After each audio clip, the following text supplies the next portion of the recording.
nearly a dozen locations across the KC Metro. Come visit us to see some of the big movies coming up like Naked Gun, The Bad Guys 2, Freakier Friday, Americana, and more. And our newest luxury entertainment complexes offer the latest in sound and comfort, electric reclining seats, grand screens, marquee suites, screenplay, MX4D, full bars and restaurants, and so much more. B&B Theaters, the big screen is back. Hey everybody, this is Nate Buchanan. Lace them up, Kansas City. The Rock Chalk Run is back and bigger than ever. It's all happening Sunday, October 5th at the KU Edwards campus in Overland Park. And this year, they've added a 10K to the lineup. That's right, 10K, 5K, and a 1K family fun run, all supporting scholarships for deserving KU students. Live music, food trucks, cool race tees, everyone's welcome. Register now at rockchalkrun.com and use code 810 for a 10% discount. See you at the starting line. Hen House is where you go to answer the age-old question, what's for dinner? Hen House has delicious family-style meals that will bring you back to the dinner table. They offer different specials on a daily basis, each for only $25, and it'll feed a family of 4. Monday, it's chicken tenders. Tuesday, spaghetti and meatballs. Wednesday, 8-piece pan-roasted or fried chicken. Thursday, whole rotisserie chicken. And Friday, full slab of ribs. Also, all dinners are available any day for just $27. You can see all these dinners and all the specials at henhouse.com. Hen House, now 100% teammate-owned. The home of the Jayhawks. Sports Radio 810 WHB. Daniels got to keep it, trying to get to the right edge. He's at the 10, he's at the 5. He dives to the end zone. He's in. Touchdown, Kansas. Rebound on the deck. A scrum for the ball. Tech has it, lost it. McCullough saves the day. He laid it up and in. Your hometown radio station. Sports Radio 810 WHB. Rod End Supply is involved with a variety of motorsports as well as industrial applications with many different types of products. Since 1989, Rod End Supply has provided superior products priced competitively. Whether you're racing at the circle track or drag strip, rock climbing, or going off-road, Rod End Supply has an assortment of rod ends, radius rods, and specialty products to keep your equipment moving. Rod End Supply's experienced staff is ready and willing to help you with your needs. Their promise is to continue to provide a superior product with superior service so you can stay in front of the field no matter what it is. To learn more, go to rodendsupply.com. KCFX HD4 Harrisonville, K279PI Kansas City, 103.7 FM. Sports Radio 810 WHB, Kansas City.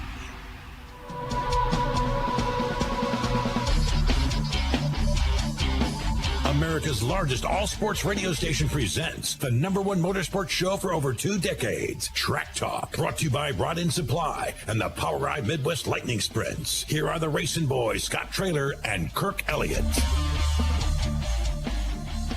Good morning, everyone. Welcome to Track Talk here on Sports Radio 810 WHB. Kirk, the biggest news of the week is Donnie Schatz. That is the biggest of silly season news, isn't it? Doesn't get any sillier than that, does it? Donnie Schatz, the 10-time World of Outlaw champion, winner of 11 Knoxville Nationals, 8 of them with Tony Stewart Racing, is out of a ride. I guess that just goes to show, Scott, right, that if you don't deliver the goods as expected, you're out. And Tony Stewart made the decision to Why do you think pop Tony Donnie Stewart from his number 15 car after the Nationals. Why do you think Tony Stewart made that call? Well, I just don't think they were running well. And, we remember here a few months ago that they went away from the Ford engine back to the Chevrolet. They were, the reason they said they did that was because of parts supply issues. And so they went back to the Chevrolet, but the performance never really got better. And, we're used to seeing Donnie Schatz running up front and winning races and championships. And really he hasn't been in a championship mode for several years now. Do you think the Ford motor made a difference? I don't think it made a difference at all in the competition that Donnie was used to doing here over the last couple of 3 years. I think going to the Chevrolet engine really didn't make a whole lot of difference at all. Hey, it didn't seem to. He's got a good ride. Last night he flipped. Well, here's what happened. Tony Stewart let Donnie Schatz go. Todd Quiring right after the Nationals, and Todd Quiring, who is one of the big movers and shakers of sprint car racing, owns Houston Speedway and Jackson Motorplex, and owns the championship-winning car of David Gravel, the number 2 car. Decided to bring out a second car and allow Donnie Schatz a chance to compete, especially at his home tracks up in North Dakota next weekend. It's for 7 races, the first of which last night at Ogilvie Speedway in Minnesota, Jackson tonight, River Cities and Red River Valley Speedway in North Dakota next weekend. 7 races. Do you think there's going to be a conflict between David Gravel and Todd Quiring? I don't know. That's or Donnie Schatz? That's a pretty big commitment to bring out a second car when all your focus has been on David Gravel to win the championship. David is leading the championship points. He was champion last year. For Todd Quiring to do that, Donnie Schatz posted a video the other day appreciative of what Todd Quiring has done to bring out a second race car. But, you got to figure that takes away a little bit from their efforts and the focus on the number 2 car, does it not? I would think you got to pull some guys over to get that other car ready to go. I would think that would have an impact on David Gravel's number 2 machine. We haven't heard David speak about it yet, but last night didn't get off to a very good start for Donnie. First lap of the A main, he gets up into the loose stuff down in turn number 1 and goes flipping on the first night. So I don't think that's what they had in mind, to just flip or damage a race car on the first night, and they're going to try to go to Jackson tonight. So that adds to the angst and the work level over at Big Game Motorsports, does it not? It does. So tough night for Donnie on his first night last. You don't see Donnie Schatz getting upside down very often, but it happened last night. Looked like he got up into the loose stuff up there in the first turn of the first lap of the A main last night, and over he went. So they got some work to do to get him back ready to go tonight. But you got to wonder about that, Scott. How does David Gravel feel about that, bringing out a second race car? Does that take away from his team? Cody Jacobs is crew chief, and they got to put more people on the car. I don't know what the infrastructure is like up there at Big Game Motorsports, or how many people they've got total that they can bring some extra people in to help make that happen. But you got to wonder about that. Does that take away the focus from David Gravel? Carson Macedo ended up winning that race. He did. Pretty good battle with Bill Balog in the first half of that race. Once he got out of the lead, it was Buddy Kofoid and David Gravel who took over the second and third spots. Balog slipped back to fourth, but after a really good battle with Bill Balog, Carson Macedo walks out of there at a track that he's been pretty good at over the last few years. He's won more than a couple of races at Ogilvie Speedway and picked off the win last night. Buddy Kofoid ended up running second. Yes, he did. But he's still, on most racetracks, is getting it done. Nationals, he had a little bit of trouble. He was able to get into the show after coming from 18th into the top 4 on the Hard Knocks night to get into the show at the Nationals. But last night, but he seems to do better on the short tracks, the shorter racetracks. So he was able to get a pretty good, solid second-place finish out of there last night. Gravel did what Gravel does, and that's another podium finish. Ends up in third place on it looked like a pretty good racetrack up there at Ogilvie. So they'll be at Jackson tonight, and then next weekend they head to North Dakota, the World of Outlaws. Hey. High Limit was in action last night out on the West Coast at a track you've been to, Thunder Bowl Speedway, Tulare, California. What do you think about that racetrack? Well, I've been there before. So it's a pretty racy track, and there's probably no one guy. Corey Day ended up winning. Yeah, he's gotten a lot of pretty quality laps at Thunder Bowl Speedway. That's near his home. So that is home for Corey Day. and he's driving what is now a one-car effort for Jason Myers Racing after Spencer Baston was let go after the Nationals this last week. More silly season news. Spencer Baston is out, and Jason Myers going to focus on a one-car effort, and Corey Day will be racing that car when he can. He's got NASCAR commitments, but Jason Myers going to be just racing the 14 car. How do you think with he's Corey Day behind the wheel when he's got availability away from his NASCAR duties with Hendrick? How do you think he's going to do in NASCAR? I think he'll do well.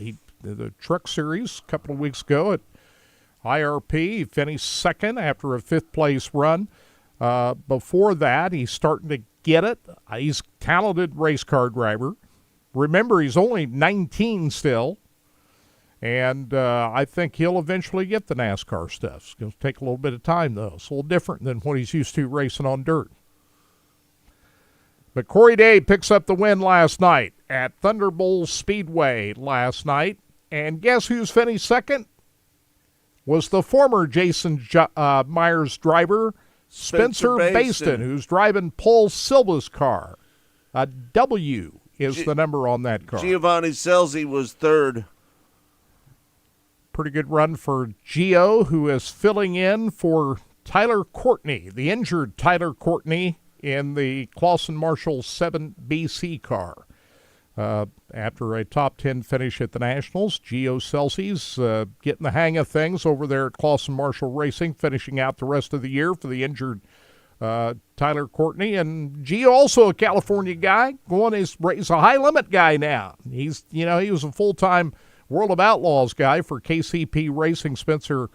Emerson Axum is now driving the 18 on the World of Outlaws car, and Gio Scelzi has gone over and is racing full-time for High Limit, filling in for Tyler Courtney, and a pretty solid finish last night out at a track that he's also familiar with, Thunderbolt Raceway. Hey, Brad Sweet gave him Gio quite a run, didn't he?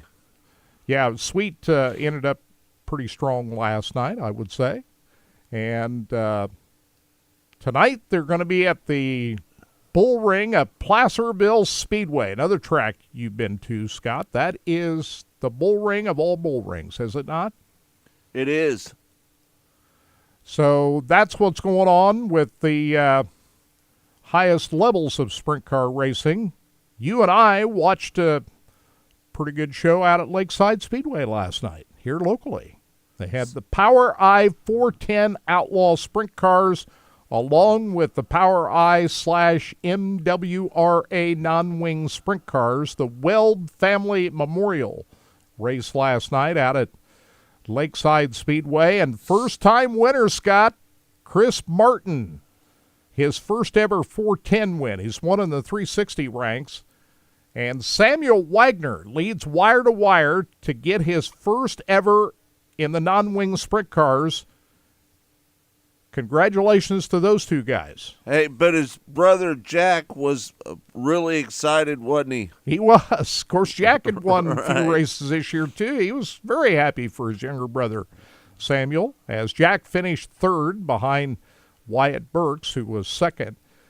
Chris Martin inherited the lead in the Wing 410 sprint car race after Austin McCarl looked like he might have blew an engine in that car. He went up in a puff of smoke after leading the early part of that race, and Austin was dominating that race till all of a sudden he blew up. He blew up, and Chris Martin able to inherit the lead with about 14 laps to go. Did you confirm that he blew up, Kirk? I don't know what happened. It was mechanical. It was puff of smoke. They'd already loaded up and headed out, I think, when I got down there in the pits. So I wasn't able to find out for sure exactly what it was, but definitely mechanical that cost Austin McCarl a chance at a win last night. But good for Chris Martin, who has Danny Lasowski helping out on that race car.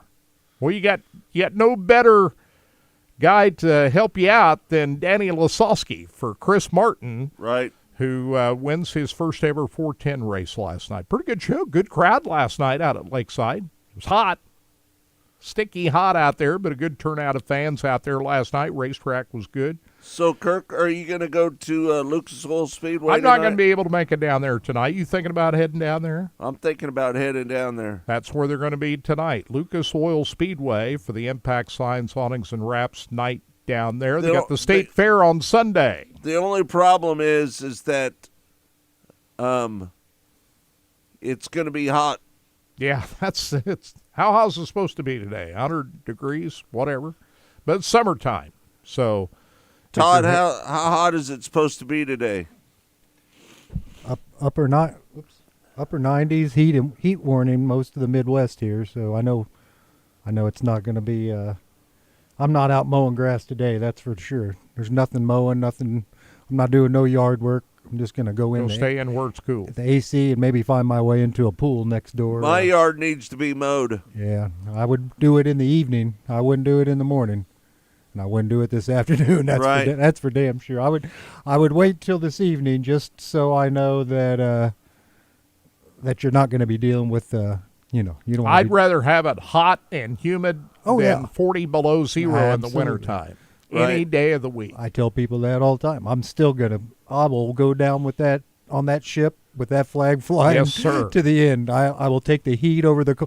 You can fall down outside and hurt your ankle and crawl your way into the house in the summertime. Right. You fall down in the wintertime, 40 below, and try crawling, you're not going to make. You know what I'm saying? So I look at it that way. I'm not messing with that cold. But yeah, today, guys, make sure you're pounding that water this morning if you're going out to the track this afternoon, tonight, especially race car drivers. I'm not telling you something you don't know, but that water, man, makes all the difference in the world tonight when you start sweating. So be careful out there. Have fun. Hey, do you think I should go down to the I don't know. Lucas Oil Speedway? I mean, if any place that you were going to go, Scott, that'd be the place to go because that's the diamond of dirt track. It's the nicest place, around. But, boy, it's a long drive home after a hot day. That's all I know is when it's so hot.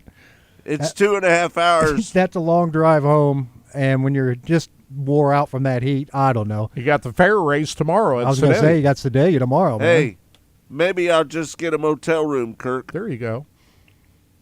You guys should have bought my dad's old place, and then you just had you a place to stay. How much did he sell his place for? It was upper. We got good money for it because we sold the property across the street as well and the 2 docks. We could have probably sold all that and just bought the extra lot and put your. It had hookups for water and everything. You could have put your RV there. We could have parked your RV down there and had you a place to stay less than 10 minutes from. The RV is still in Knoxville, though. Yeah, but I mean, you would have had back up there next Saturday night for the season championship race. And you could leave it up there year round too if we would have bought that place. I don't think so. I think they want you to take it Are out. you going to go up there for the season Sure, championship we'll be up there race? next week. We'll stay in the camper and watch the final race at Knoxville. We'll do that. So anyway. Power Eye Wing 410 Outlaw Sprint Cars 3-day weekend opens up with Chris Martin as the winner. There's one other silly season news we need to talk about. Oh, by the way, stay tuned. We've got Ryan Timms, the Knoxville Nationals winner, coming on the show here in a little bit. Exclusive interview. Yes, never sir. been heard. Wasn't on our podcast. This is we hooked up with Ryan Timms after his whirlwind of what would you say? Saturday, Sunday, Monday was really 18-year-old head Knoxville Nationals champion. So we've got him on coming up here in just a little bit. We've also got an interview that we played on our Mostly Motorsports broadcast earlier this week from his car owner and crew chief Shane Levy. That's all coming up here in this hour right here on Sports Radio 810 WHB. There's one other big event that's going on this weekend for the Dirt Late Model crowd. It's the Topless 100. That's where they take the roofs off the cars. Kind of open roof for the Dirt Late Models at Batesville Motor Speedway down in Arkansas this weekend. They had the preliminary races last night. Brandon Shepard and Jonathan Davenport winning the Friday night prelims, and so we'll keep an eye on that on Flow Racing a little bit later on today. And, of course, NASCAR is in action this weekend at Richmond. Their Cup race is tonight, Saturday night at Richmond. So we'll keep an eye on that as well. Last night, Corey Heim wins another truck race, NASCAR Craftsman Truck Series race out at Richmond. And the drag racers at Brainerd, Minnesota this weekend. So got a lot of racing going. You know, August is probably our biggest month of racing, wouldn't you say? I would say that. So I would say August is the biggest month. Of course, you add Knoxville to that. So, no, it was a great night at Knoxville last Saturday night, a sold-out house. Thank goodness Mother Nature cooperated. We didn't have any rainouts at all. We had a threat of rain. You know, we were on this show a week ago worried about it because they were worried about it on the night before's broadcast. They were talking about, you know, bringing the haulers into the infield, which they never do. They adjusted the time schedule to make sure we're going to get rain, but we're going to work around it. Well, guess what? They brought them in at 5:30. Yeah, I mean, they started hot lapping at 5:30, which I think they need to do every year. Start hot lapping that early because the best part about it all last Saturday night, the race got over early for a change. It was over around 9:30, and it gave plenty of time for people to mill around after the race was over. It didn't run till midnight or after. I liked the earlier start, and I think that's what they need to do every year, start hot lapping Saturday night at 5:30. Kelly's checking in from Central Point, Oregon. Welcome. Appreciate you having with us here today. Very successful Knoxville Nationals week, and Ryan Timms comes out the big star. And it's amazing how his life has changed. When you win the Knoxville Nationals, Scott, that's a life changer. Right. And when we reached out to Ryan on Monday, he said, give me a day to kind of soak this all in. I'll get back with you on Tuesday. So that's when we came in and recorded the interview. That's pretty heady stuff for an 18-year-old kid, isn't it? Absolutely. He was very gracious with his time, and yeah. Like you said, this is a very long interview. We're only playing part of this interview today. We got two-parter today, so tune in for the first part here and coming up after these commercial break, and then hour number 2 we'll play the second part. And then if you tune into our Mostly Motorsports podcast this week, we're going to play the full interview. You're going to hear some stuff that you're not going to hear on these two interviews. So give you something to tune into Monday or Tuesday for Mostly Motorsports. And he did not fluke into this, or it wasn't handed to him. It was a real win, wasn't it? He dominated the race. He dominated, not just the he Saturday led all night 50 show. laps. Yeah, led from wire to wire, but he also set himself up as the pole sitter by dominating on his qualifying night on Wednesday. He had the strongest car, was the strongest driver, and really dominated the Knoxville Nationals. And he didn't put a wheel out of place the whole race. He was perfect. All right, Track Talk is brought to you by Rod End Supply, featuring the POWRi Midwest Lightning Sprints. When we come back, Ryan Timms is going to join us next here on Track Talk. Track Talk. Rod End Supply is involved with a variety of motorsports as well as industrial. 3 minutes, gentlemen, 3 minutes. 10-4, thank you.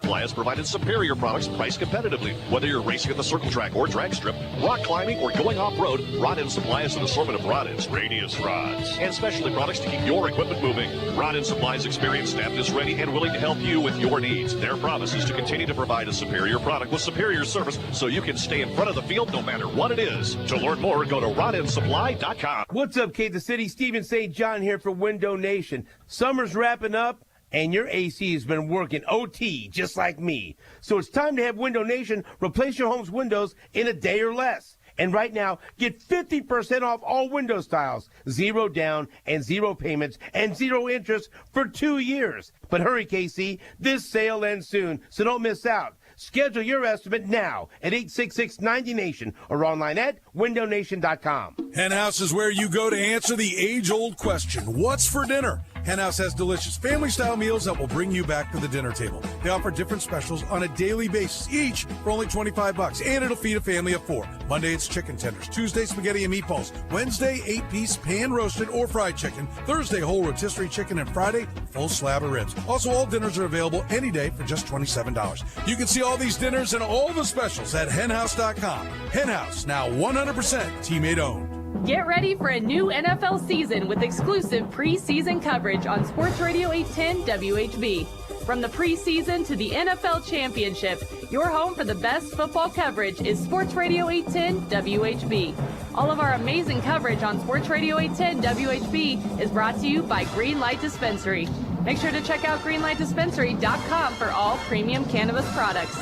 The best cannabis deals are always at greenlightdispensary.com. 1 minute, gentlemen, 1 minute. Chase Briscoe, William Byron, see the green flag. Returns to Richmond Raceway. Trouble turn number 2. Tyler Reddick gets into the left rear quarter panel of Christopher Bell. Both cars go for a spin. With 2 races remaining in the regular season. Here's William Byron in the middle of the racetrack off turn number 4. Checkered flag is in the air, and he's done it. It's the Cookout 400. This Sunday at 6:30 on Your Home for NASCAR, ESPN Kansas City. Are you struggling with osteoporosis of the knee? If you're between 50 and 80 and have been diagnosed with OA of the knee confirmed by X-ray, you may qualify for a clinical research study at AMR Kansas City. Other study criteria must be met to participate. Receive all study-related care and the investigational treatment or placebo at no cost. Compensation for study-related time and travel is available up to $950. Call AMR today at 816-643-4153 or visit amrkansascity.com to learn more.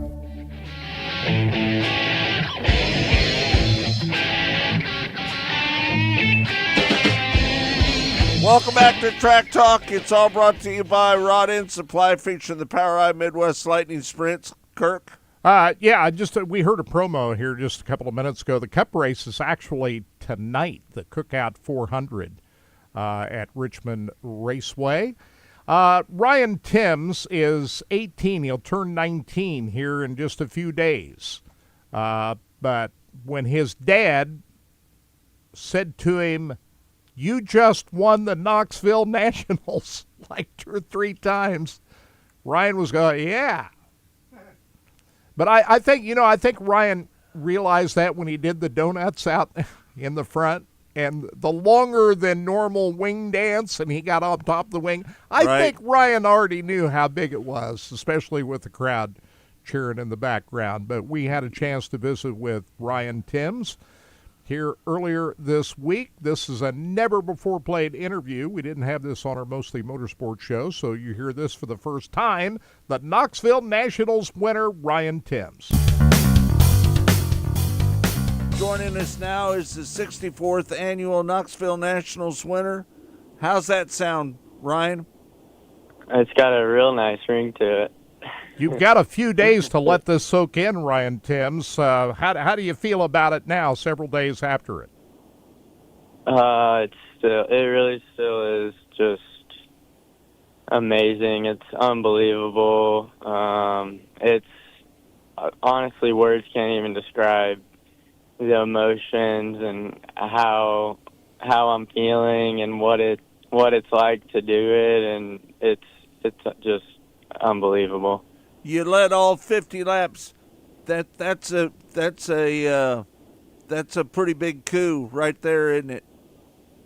Yeah, I mean, that's the unbelievable part, is to be so good from lap 1 to lap 50 and just to be so fast and not ever even have to see a guy's nose and just race 50 laps all out front.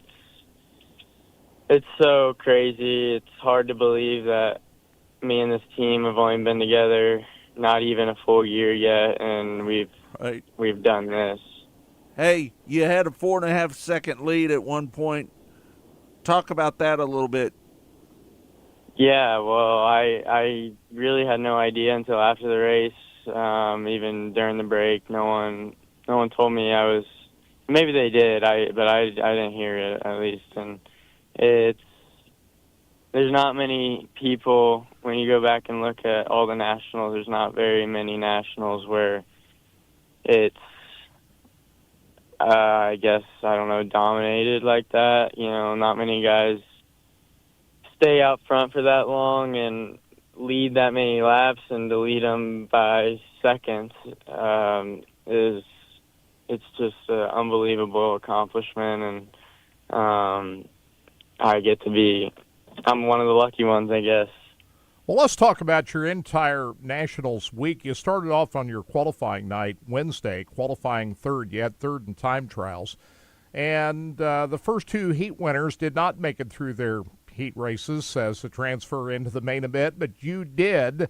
You came, you got a good start in your heat race. You got to that fourth place to get you transferred into the A main, started 8th in the A main, and you got a great start in that A feature on preliminary night and was able to challenge for the lead, grab the lead from Justin Peck in about lap 10. Let's talk about that qualifying night and how big that heat race was for you to get off to a great start to put yourself in a transfer spot where the previous two heat races, the guys never made it that far. Yeah, I made it through qualifying really well, and then I think we went third, and I seen no one before me made it out, and I knew that my chances probably, weren't great. I knew it was going to be hard to pass four guys on a pretty tacky track, and but I knew, I also knew if I finish anywhere from 4th to 8th, I'm going to be in an okay spot. I'll still be in a good enough spot to get good points. And so there really wasn't a ton of, there probably should have been, but there wasn't a ton of pressure behind it all night with, I guess, just knowing I was in a good enough spot to have a good shot of being in the top 5 rows on Saturday. And I treated it like another weekly show, and I think that's kind of what separated me from a lot of the other guys. Your dad was pretty happy after that race. He said that you won the Knoxville Nationals. How did that set with you? It was awesome. For him, it was so awesome. He's, funded me with a race car the last, 80% of my career, and he's always been there for me, and he's put me in the position to race 90 races a year for so many years, and without all that seat time and experience he's given me, then I probably wouldn't have won the Knoxville Nationals. So to see all the time and resources and belief that he's put in me pay off, and for him to be so happy in that moment, it was truly unbelievable. I think we went through this the last time we had you on, but remind everybody how you and Shane Liebig were able to get together. Yeah, so I raced for my dad's team for a long time, and it just wasn't working out, and so we started looking for just other opportunities, see what came about, and I got hooked up with the 27 Hefner car, and then one of the 27 Hefner cars, and then Guy Forbrook, me and him, we went and raced Knoxville, a couple high bank Huset's races, and then a weekly show at Huset's, and we won the weekly show, ran fifth at the Knoxville show, and we had some good runs, and Shane, he called him one day just to have a regular conversation with him, and my name got brought up, and then Shane decided he wanted to go race 2 races with me, and we met in a hotel parking lot at a few hours before our first race together at I-70, and we went out there and we ran second to Sweet, and we were the fastest car on the track that night, and after that it was kind of hard not to do anything, and we do anything as in get together and run a full season, and it's been kind of just magic ever since. Well, we were at that I-70 race that night. I'm here watching you out there. And then the following night, you go down to Lucas Oil Speedway racing with the high limit guys, and was pretty impressive down there. I remember walking up to the pits after the races that night, and I think I said, "Boy, you guys got something going on here, don't you?" And Shane was over. Yeah, we got ourselves a driver now. I will never forget that moment, and it just you guys hit it off right away, didn't you? Yeah, we did. It was just instant success, and I don't know. It was kind of I think it was a bit of a relief for both of us. Shane, before not saying I got Shane out there or anything, but before Shane and me got together, he, with his previous drivers, he had success kind of on a local level. He won a Knoxville local show and some Houston local shows, and he'd always had a really fast race car. And it's funny, he beat me one night at Houston. Scott Boguski was driving, and my car at Houston I knew was one of the best, and I was doing everything in my power. I was running 150% trying to catch him, and I just couldn't catch him, and I knew that car, I was just blown away by the speed that the car had. And then 5-6 weeks later, I somehow get put in it, and I got to witness the speed that the car had in it, and was fortunate enough to be able to race it. And yeah, it's been a crazy journey, and to think that we would have won the Knoxville Nationals 9 months into being together is unreal. Hey, talk about Kenny Weld a little bit. No, it's awesome. Kenny Weld, he was obviously he's way before my time, but he's one of the best to do it, and he's a legend, and to be able to be right next to him on the youngest drivers to win list is awesome. It's really unbelievable. I mean, when you look back at the details of everything, just to win in that fashion and to do it so young and to do it with the team that we had, more of a local, regional-based team. Obviously the car is a winning national car, but there's just so many cool facts and details about the whole experience. It just makes it that much more special, but it's so hard to find the words to describe it. You can't say anything other than it's just unbelievable.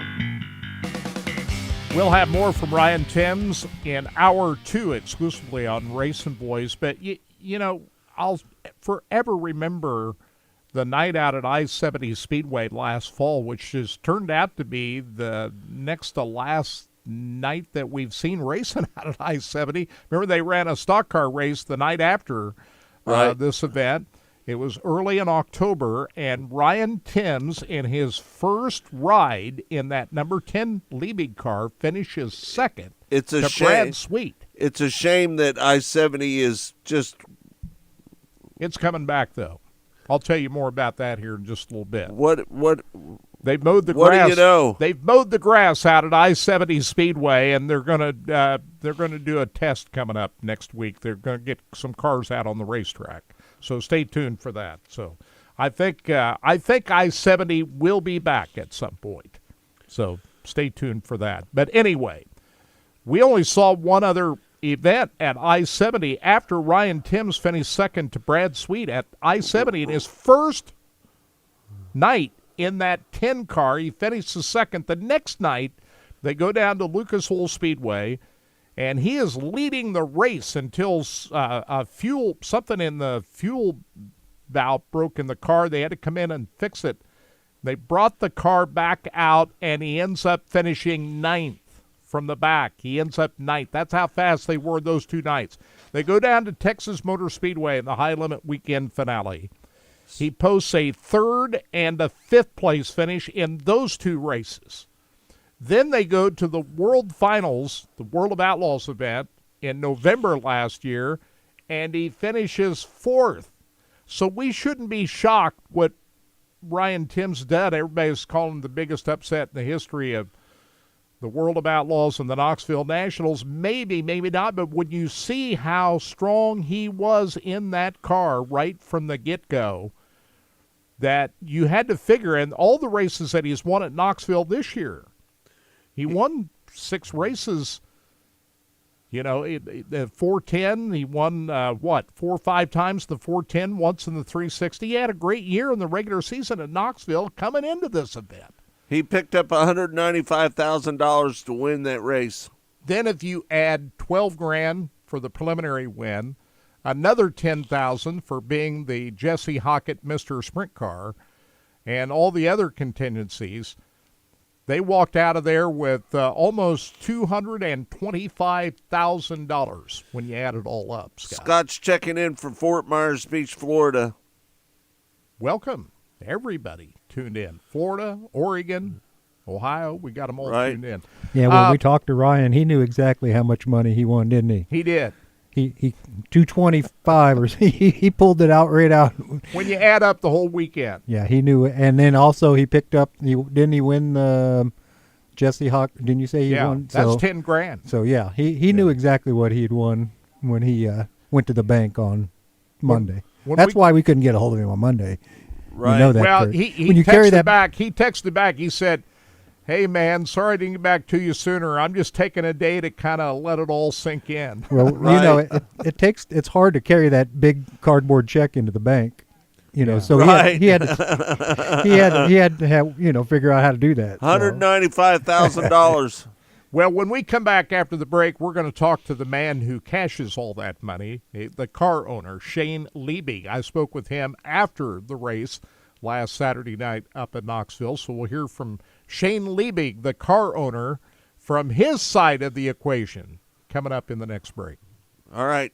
Track Talk is brought to you by Rod End Supply, featuring the POWRi Midwest Lightning Sprints.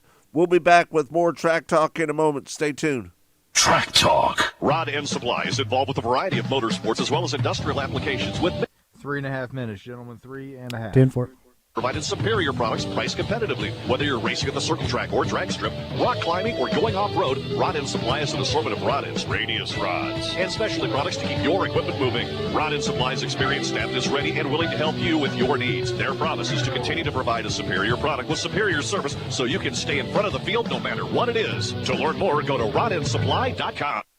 Make sure to check out the Sports Radio 810 WHB app for all of our great content, live streams, social media, and all of our podcast clips in one place. Your one-stop shop for all things 810. Whether you're in your car, at home, or at your kid's soccer game, you will never miss the action. So download today.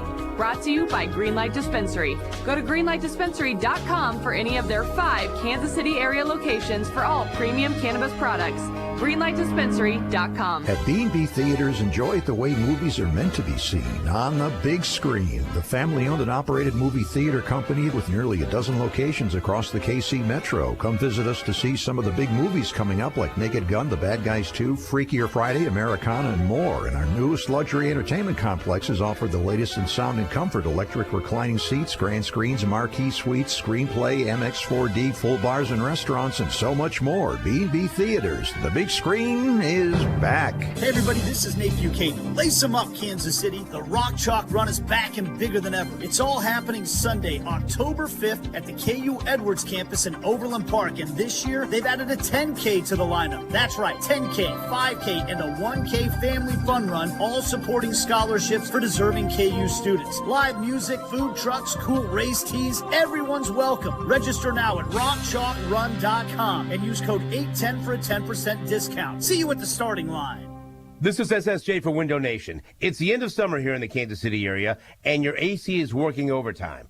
Time to have Window Nation replace your home's windows in 1 day or less. Right now, get 50% off all window styles, plus 0 down, 0 payments, and 0 interest for 2 years.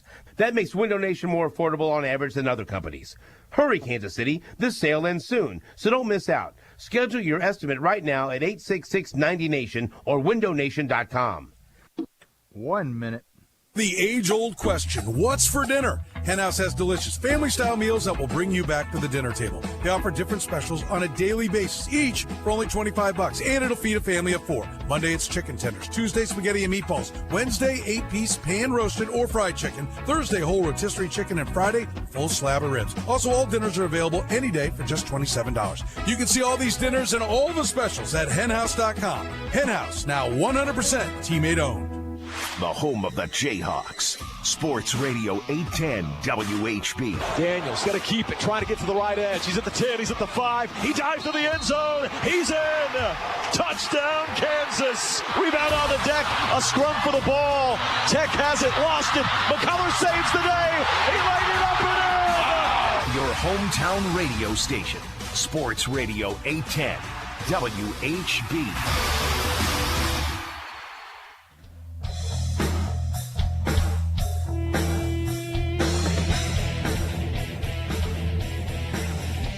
Track Talk is brought to you by Rod End Supply, featuring the POWRi Midwest Lightning Sprints. Kirk? Shane Liebig is the team owner of the number 10 car that Ryan Timms won the Knoxville National. Shane Liebig's been around Knoxville for a long time. He started going there in 1985. He's had good, strong cars at the Nationals before. Scott Boguski got a top 10 finish at the Nationals last year, and I think Aaron Reitzel drove that car to a top 10 finish, I think it was 2017. So Shane Liebig's been around Knoxville a long time. And so the combination of his experience at Knoxville and Ryan Timms behind the wheel is how it all happened. After the races last Saturday night, I had this visit with Shane Liebig, the car owner of the winning Knoxville Nationals number 10. We believed we could come in and do this. Him and I believed we could come in and destroy them, and I think we did that. I mean, it's real. I mean, I've been coming here. My first one was 1985. Watched Doug Wolfgang kick their butt in the Weichert Livestock car, and it's been 40 years of watching, you know. And we're not a high-dollar deal, no matter what. You know, it's neat to be a working man and come do this. I remember talking to you down at Lucas Oil Speedway last fall. This is the day after you guys ran at I-70 Speedway. I remember you knew what you had in Ryan Timms, didn't you? Yeah, he's unbelievable. It's really, for 18 years old, people don't realize the pressure and everything that's on him, and he's humble and he's special. I mean, it's unbelievable what this kid's going to do. He's got a great support system in his household. His parents, great people. Yeah, no, Randy was very good at modified racing, which we give him a lot of crap over. We call him a trackbacker, but we just kid with him. But no, it's we just do our thing. You know, the kid lives up there in Rapid with me, and he works on it every day, just like all of us. I got a full-time job, so you know he's got to do as much work as he can during the week. How big is that? He knows a lot about these race cars. He's getting to know a lot more. He didn't know, but he's just been a sponge all summer. You know, and we watch video. We try to get better. You know, it helps that I used to race, so I can tell him, it looks like, you know, you're pitching it too much, or you're over on the right front, or it's tight, or, you know, I can diagnose everything and why he got to that point. You know, might not always be car, it'd be how he's driving the corner, you know. So we've worked hard on that. We come and tested at Knoxville. You know, we got our butts kicked here in April. Neither one of us took it well, and we decided we were going to dedicate to get better. And, you know, one night we rented the track and we did, you know, 25 time trial sessions, 2 laps in, and just tried getting ourselves better, you know, and I think this paid off, you know. I look back on that qualifying night and how he made that move in that heat race. That seemed to be the biggest moment of the whole week. It was. We had, you know, when we went in that deal, we had boxes to check. I said, let's not get ahead of us. First, it's timing in, checked. Get to 4th in the heat, check. Win the main.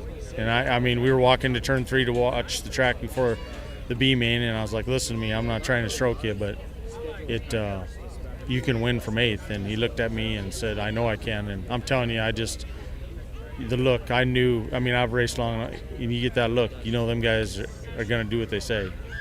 I mean, you showed domination in that preliminary feature just as much as you did tonight. Yep. No, we have a fast race car around here, and he has drove perfect all week. So what does this mean now? You win the Knoxville Nationals. What's this do for your whole race team? Unbelievable. Like I said, we're not no high dollar deal. We're working man, and it helps a lot that way. But we're more than anything just, man, it's the Knoxville Nationals. I mean, you're next to guys like Doug Wolfgang and Steve Kenzer, and them are the guys I grew up. They were my heroes, So what comes next? You just stay with the plan, stay with the schedule that you always had laid out? Yeah, we're going to stay with schedule, and then next year we're going to do about the same. We ain't going on no series. We're doing fine, It works for us, and we want to be the best here. We want to be the best at Huset's and Jackson, and we wanted to win the big race at Huset's. We didn't. We wanted to win this race. We did, and we want to win the Jackson Nationals. Them are our first three, and that's coming up, so. You guys probably had a chance to win the Knoxville Championship this year, but you decided to go to Eldora here a few weeks back? Well, what really started it was my kid was graduating college, and I had to miss a night, and I've missed so much of my son and daughter growing up. I just decided I wasn't missing that over racing, and that was the best decision. Whatever. We missed out, so it is what it is, right? So where do you go next? What's the schedule coming up? Jackson, Minnesota for the Outlaws on Saturday, Houston Sunday. The weekend after that, we go to a national ASCS show up in Billings, Montana. That's a memorial to my old car owner, Harvey Ostermiller. And then Jerry Bray, my best friend growing up, owns the track. I used to own it with him. And then I got out to come racing again, and he owns it. And he was down here with us tonight. And then from there, I think we do the Houston's Hustle, that 3-day or whatever it is, Bull Haulers Brawl. And then we go to Tusky. Well, congratulations. What do you guys do to celebrate this? Me, I'm just a Diet Coke guy. So just taking it all in, making sure everybody stays in line. Congratulations. Thank you very much. And that conversation was right at the beginning of the celebration, not long after the checkered flag. Shane Liebig, the car owner. And you know that Ryan Timms has gotten a lot of calls already. Probably a lot of offers. You win the Knoxville Nationals, you're going to have a lot of people coming your way. But my suggestion to him, he's 18. Stay with Shane Liebig for a while. Right. Just kind of keep it local. I would suggest that he do not go on the World of Outlaws or High Limit Tour right now at his age.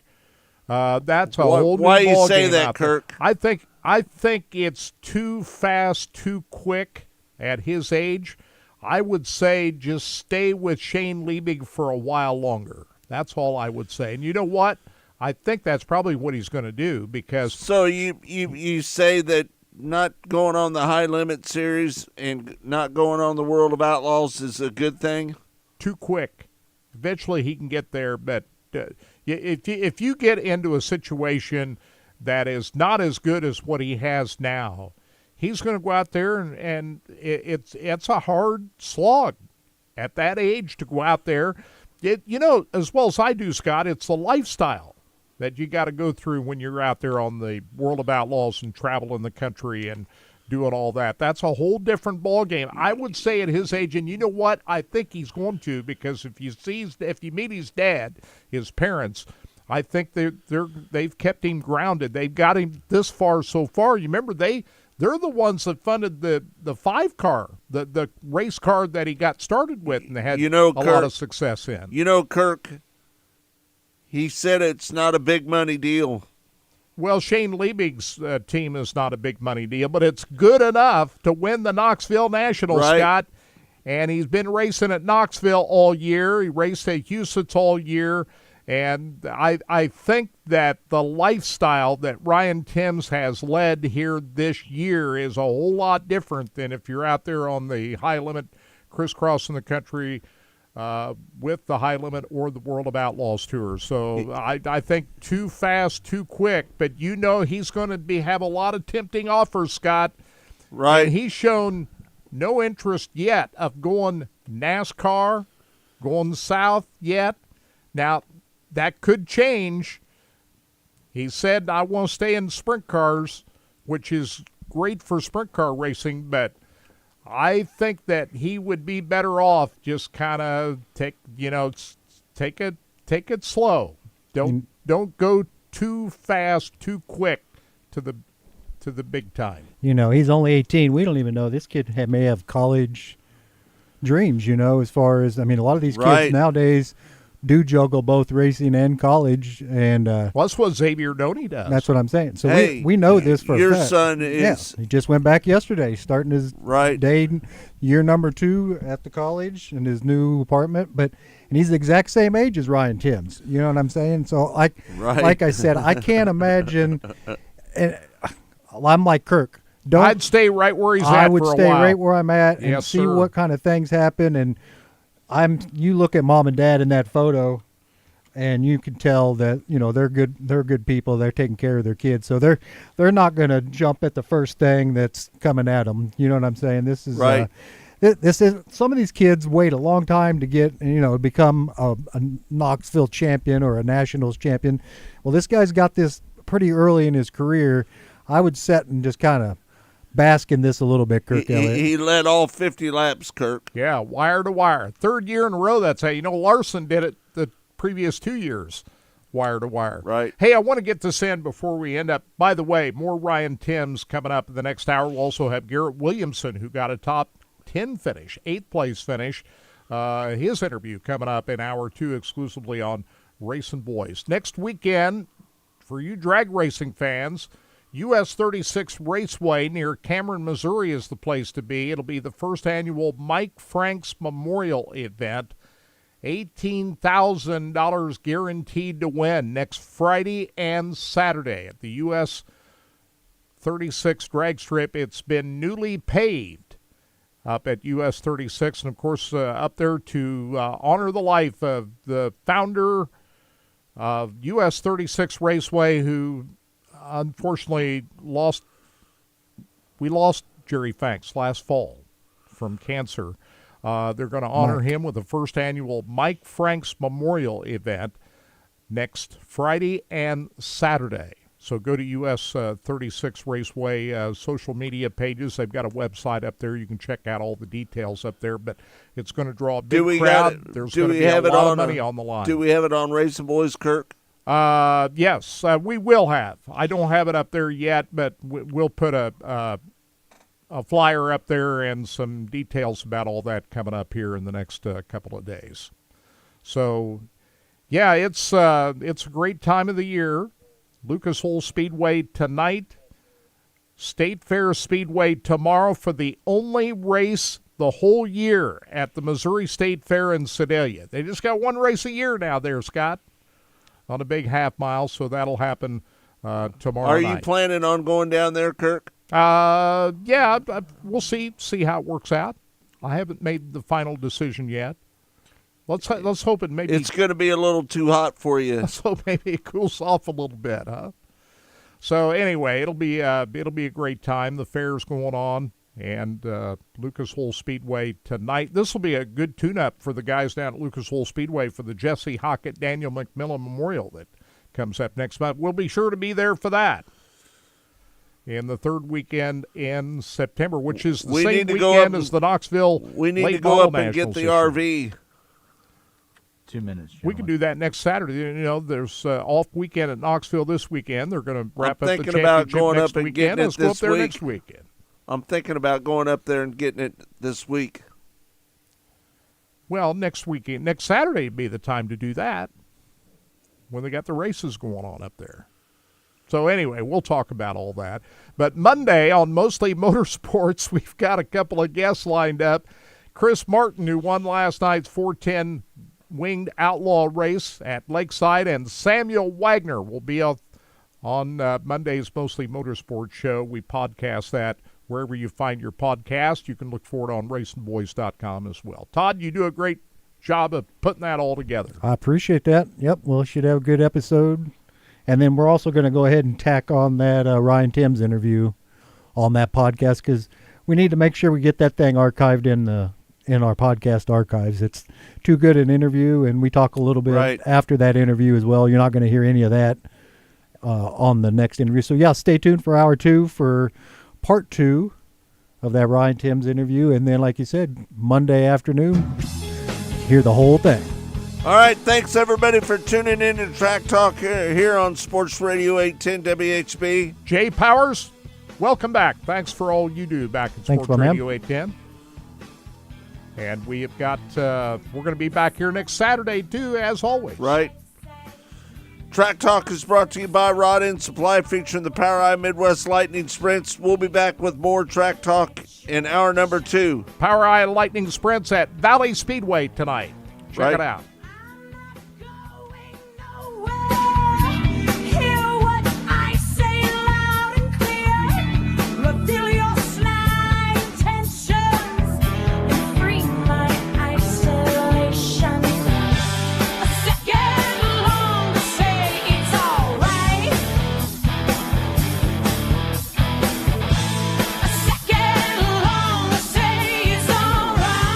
Rod End Supply is involved with a variety of motorsports as well as industrial applications with many different types of products. It's good to be back. We'll see you next week, okay? Perfect. See you then.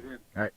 Circle track or drag strip, rock climbing, or going off-road, Rod End Supply is an assortment of rod ends, radius rods, and specialty products to keep your equipment moving. Rod End Supply's experienced staff is ready and willing to help you with your needs. Their promise is to continue to provide a superior product with superior service so you can stay in front of the field no matter what it is. To learn more, go to rodendsupply.com. Transform your home with the Rod End Supply. With a variety of motorsports as well as industrial applications with many different types of products. Since 1989, Rod End Supply has provided superior products priced competitively. Whether you're racing at the circle track or drag strip, rock climbing, or going off-road, Rod End Supply is an assortment of rod ends, radius rods, and specialty products to keep your equipment moving. Rod End Supply's experienced staff is ready and willing to help you with your needs. Their promise is to continue to provide a superior product with superior service so you can stay in front of the field no matter what it is. To learn more, go to rodendsupply.com. Dirt Specialty Sportswear in-house. We do all of the screen printing, all the embroidery. We do some vinyl. The other add specialty items like your pens, magnets, notepads, calendars. You can actually buy that, build your business to make it larger. We have the largest screen printing process and the largest embroidery anywhere around in the area. We can do stuff all the way from your school clubs to sports teams, a professional look in the office. If you can imagine it, we can do it for you. From the circle track to the drag strip to off-road racing, Rod End Supply has been keeping their customers at the front of the field since 1989. Whether you need rod ends, tubular rods, or specialty products, Bob Douglas and his Rod End Supply staff are always ready to help you with your needs. You can visit them on the web at rodendsupply.com or call them at 800-284-2902. That's 800-284-2902. Rod End Supply, keeping you at the front of the field. What's up, everybody? Welcome to Sabres 33 RLP. Let's go take a tour.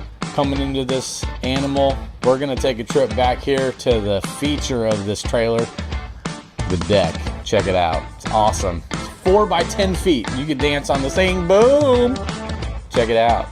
It's pretty nice. And then coming to the back of this thing, you got a 75-inch TV. It's huge. 60-inch fireplace. Nice and big, keep you warm. Then you got an ottoman that converts into a table, if you will, maybe some TV trays. Then this hide-a-bed that I'm pointing at, it comes out and folds into like a king-size bed with storage in the corner for all your linens. Great little addition to the trailer. Your dinette, of course. Then you're gonna come around to the kitchen with the tic-toc sink. It's got the spritzer and the waterfall and all that stuff. Residential style refrigerator. It's got the microwave and the oven that's residential as well. Big old pantry over here with motion detected lights, coffee bar, and then coming up to the bedroom, you'll have the bathroom first, nice and spacious with a seat in it for them ladies. And then we got the king size bedroom with washer dryer hookup. I'm telling you, this is a home run for a couples coach. Come and see me, Kyle Walker.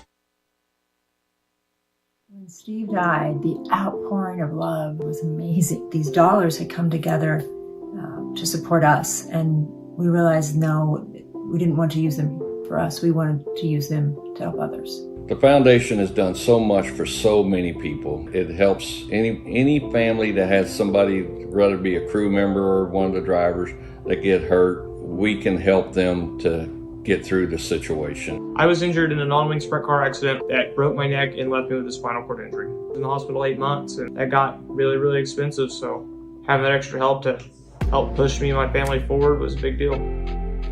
Yes, Steve's death is the reason the foundation exists, but it's Steve's life and it's the lives of racers everywhere is the reason we're able to do the work we do.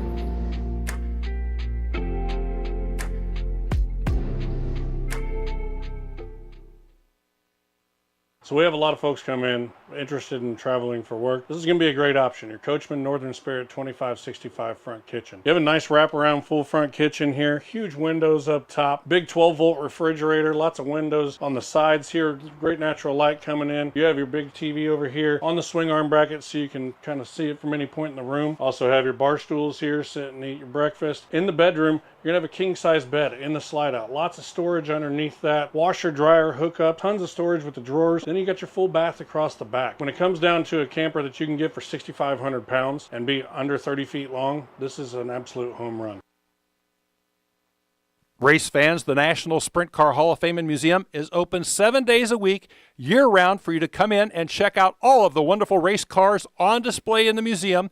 And our online store at sprintcarstuff.com is open 24 hours a day for you to check out everything that we have in stock for sprint car fans. Whether it's for a birthday, anniversary, or Christmas, sprintcarstuff.com has it all. That's at the National Sprint Car Hall of Fame and Museum in Knoxville.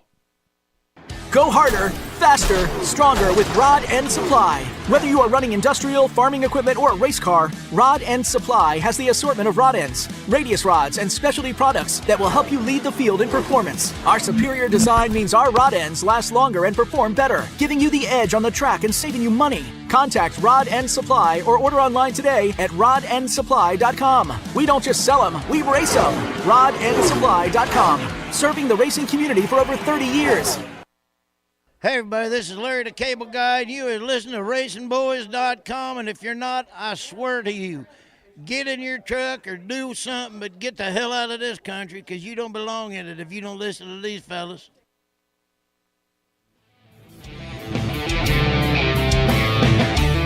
It's time for America's most unique motorsports show, Track Talk, brought to you by Rod End Supply and the POWRi Midwest Lightning Sprints. Here are the racing boys, Scott Traylor and Kirk Elliott. Welcome back to Track Talk. It's all brought to you by Rod End Supply, featuring the POWRi Midwest Lightning Sprints. Hour number 2, Kirk. Hey, speaking of POWRi Midwest Lightning Sprints, right? And we talked about this right at the right before the top of the last hour, that race at Valley Speedway tonight is the King of Kansas City, and the POWRi Midwest Lightning Sprints are going to be the featured attraction out at Valley Speedway tonight. So there's another option for you, Scott. Check out the Lightning Sprints tonight, and what's going to happen out there at Valley Speedway. The drivers will be given a Frisbee to autograph and throw into the crowd. Whoever holds the Frisbee of the eventual race winner will be the person presenting the winner with the King of Kansas City belt. How about that deal? So if you're out there at Valley Speedway in the crowd and they threw you the Frisbee and it's got the winner's name on it, you get to go down into victory lane and present it to the winner. Yeah, you get a picture probably. I'm sure somebody's going to be taking a photo of it. Take your picture, and matter of fact, if they do get your picture, we'll put it on RacingBoys.com. And I told Lisa, we also, last night at Lakeside, they didn't do the Flag Kid thing because there was a special. They only do that during regular things, so they'll be picking that up again next week. And Lisa's going to pass on the photo of the Flag Kid, and I told her we'd put that on our social media page as well because Racing Boys help sponsor that thing. We've given some merchandise and some coloring books and some T-shirts and hats, and so it's good to see some little kids out there maybe sporting some Racing Boys gear. How about that? Yes, sir. I saw a few kids running around there last night. Yeah, I did too. I saw a lot of people on social media. It was a pretty good crowd, huh? Yeah, it was a great crowd last night. Track owner Don Mars won the vintage feature last night. How about that? Cleaned house. Won the heat race and the feature. I was talking with Don down there after the He races won in the last night. vintage cars. Don Mars, right, started on the pole. But here's the rest of the story about this. If you remember, during the high limit night back in May, Don Mars won the feature, or so we thought, Yeah, the that was- vintage cars, Right. but he got disqualified. And the class, the group that had the vintage cars at that time, Right. they didn't come back. So what did Don do? He started his own vintage class last night, and he had a few guys show up. Don was not happy that he got DQ'd. He thought he was legal. They had So seven- even the track owner couldn't get past the tech officials at the high limit race back in. It wasn't the high limit people that were No. running that. It was They had it was seven the cars club last that night. ran the vintage organization. I They think. had 7 cars last But night. it's a new vintage organization that Don kind of worked together. So Don Mars was not happy with the vintage club that was there that DQ'd him back in May. Tim Pruitt won in the pure stocks as well. He did. Marshall Jewett finished in How second. about that, Marshall Jewett? That's the shocker. Marshall didn't win. Yeah, isn't it? It's good he's out there still running. So anyway, had a great night out at Lakeside Speedway. Lights, Very good no crowd. problem. And we're looking forward to the ASCS coming back to try to run that event that got called off due to the lights going out. Yeah. Here a few weeks back, they'll be coming back on September the 5th. So mark that on your calendar. The lights worked great last night, guys. Not a They problem. didn't flicker one time. They stayed You know, on. they put in some new lights, Kirk. What happened was they had some wires that were crushed in a conduit that got collapsed, that were crushing some wires and started shorting out. They found that. They replaced all that. They fixed it. And the lights have been working good for the last, 3 or 4 weeks. 3 or 4 weeks Yep. now? The only issue they had an issue with rain, had nothing to do with lights. They just when that one week they had rain, had to call it off. But no, they were good to go. And I talked to Darren Christie out there last week, not this week, but last week. I saw him out there. Hadn't seen him in a while, and bumped into him as he was checking in at the pit gate. And like you said, I was going to stay out there, but the last 2 weeks, you're a diehard fan if you're out there Friday night at Lakeside, because it's just been brutally hot. Last two Fridays is just, it's been bad out there, man. I mean, 90 degrees at 7 o'clock at night. You know, that's just nothing to, like you said, that's for the diehards. So I'd rather sit out there in a sweaty heat than if I it's do cold. too. No, don't get me wrong. I appreciate that, but it was. I think we're going to have some couple weeks coming up pretty soon that will be more like seasonable temperatures. So it should be a good second half of the season here at Lakeside Speedway. You know, wrapping up the last 2 months, so it should be good stuff. Couple of other events. Sam Haferteep Jr. wins again on the ASCS National Tour at Waikini, Kansas. That's another place you're familiar with, Scott. Right. They ran the ASCS National Tour last night, and Sam does it again. His 9th feature win. It was Kyler Johnson finishing second, Brady Baker finishing third, Terry Easom, Matt Covington rounds out your top 5. Where did Blake finish? He was 8th. Blake Hahn was 8th in last night's event. The point standings, Sam has a pretty healthy lead. We always mention Blake Has a Hahn. really healthy lead right now. We always mention Blake Hahn Yes, sir. because we sponsor him. He's still number 2 in points. Matt Covington is 3rd, Jason Martin 4th, and Brady Baker your top 5. And next up on the calendar for the ASCS, they'll be at the El Paso County Raceway in Calhoun, Colorado tonight.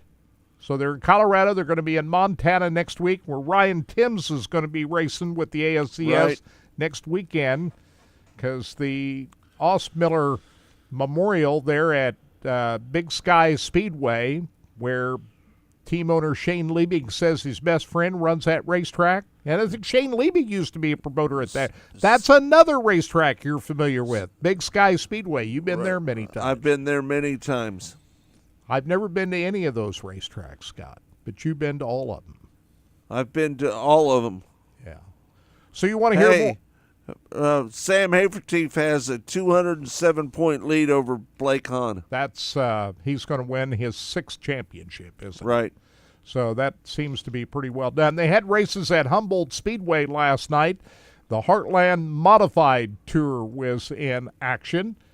And Brendan Gimmel wins the feature event over Brandon Givens. Bobby Williams was 3rd, Tyler Davis 4th, and Tad Davis rounds out the top 5. The B-Mod feature winner was Andy Bryant at Humboldt Speedway last night. So also the World of Outlaw late models were supposed to be at Maquoketa, Iowa last night, but rain intervened that event. That race got called off at Iowa's Maquoketa Speedway last night. They'll try it again tonight, night 2 of that event scheduled for tonight at Maquoketa. All those stories are available at racingboys.com that Kirk's talking about. So if you need to go back and find any of these stories, go to racingboys.com/news or just click the news right there. Yeah, it was a fairly busy night. The late models down at the Topless 100 at Batesville. That race is going to go on tonight. I was going to see the preliminary feature winners, Brandon Shepard and Jonathan Davenport, will in fact start on the front row of tonight's Topless 100. That's already been set. The first few rows are already established for the Topless 100 tonight. The first 16 qualifying positions are set. So Chris Madden and Ricky Thornton Jr. will be on row 2. Hudson O'Neill and Clay Harris on row 3. The 4th row will be Devin Moran and Dan Ebert. Dale McDowell and Timothy Culp on row 5. Mike Marlar and Kyle Beard on row 6. Joshua Joyner and Jimmy Owens on row 8. Row 7, and 8th row, Brandon Overton and Donald McIntosh. The point standings in the Lucas Oil late models has right now, this is not the season point standings, but it is the Topless 100 point standings. Brandon Shepard, Jonathan Davenport, Chris Madden, Ricky Thornton Jr., and Hudson O'Neill. So actually, they line them up by points for tonight's feature event. So that's the way that's done. So Topless 1, it's kind of cool seeing those late models without the roofs on. What do you think about that, Scott? Yeah, that's always a different kind of look, isn't it? When you see those things. The first time I saw those, I was like, what the hell is that coming out on the track? 'Cause I was like, I'd never seen those. No roofs on them. Yeah, I'd never seen those. But, yeah, like you said, that's a kind of a cool look out there. Brainerd, Minnesota is the host of the drag racing world this weekend. They had Friday night qualifying last night up at Brainerd. We'll watch that on FS1. It's one of my favorite events. I like it when they go. You know, what's cool about Brainerd is the people who camp out there. I mean, this is Paul Bunyan country up there. But the camping up there is what makes that event unique. And it's also the event right before the U.S. Nationals, which is the big event for drag racing that's coming up over Labor Day weekend. But who's fast? Well, no surprise. Antron Brown was the top qualifier in Top Fuel last night. Austin Prock. Both these guys are defending series champions. And Greg Anderson also won the championship last year, is leading in Pro Stock. So you got all the champions from last year leading the way up at Brainerd this weekend. So we'll keep tabs on that. Watch the NASCAR race tonight. Got all kinds of video. Got Jackson for the World of Outlaws tonight. We got Placerville for the High Limit Series. Power Eye Wing 410 and non-wing down at Lucas Oil Speedway tonight. Man, we got a ton of stuff, don't we, going on? Right. So let's hear more from Ryan Timms. Are we ready for that? Yes, sir. Part 2 of your Knoxville Nationals champion. More from Ryan Timms in an interview that's not been heard yet. This is a fresh interview that we did on Tuesday of this week. Here's part 2 with Ryan Timms.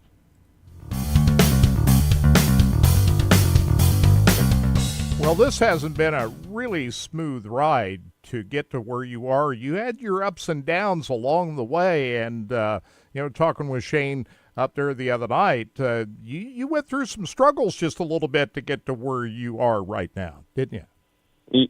Yeah, it's been a up and down road. When we first started out, we always had success in the micros. We got through the micros really well, and then once we got in sprint cars, it started off really great, and I was 15, 16, and I was, doing really good. We went and raced at the Outlaws, ran second, and, I don't know, I think a little bit of it was maybe just the pressure I was feeling, or the pressure I put on myself at 16, but I couldn't handle it, and I kind of folded, and I couldn't run good anywhere. I didn't really feel like I deserved to be where I was at, and I just wasn't going through a great space mentally, I guess, and I think there was other parts to it. I don't think it was just me, but I got with some guys and started talking to some people that were really good to kind of coach me through it mentally and give me all the resources and things I needed to hear and get my head in a better space. And, I kind of started taking it as, I don't know why I'm put in this position or why I deserve all this, but I'm just going to take it and run with it and make the most of it. Talk about Mr. Sprint Car, your Jesse Hockett Mr. Sprint Car win. That's awesome. There's, the list of drivers who have done the Mr. Sprint Car is an awesome list, and there's not a ton of guys that do every single race that week, that race every single race, and for me to be one of them and then to be the best the best consistently through all those races it just shows how good of a team that we put together here and how amazing it is.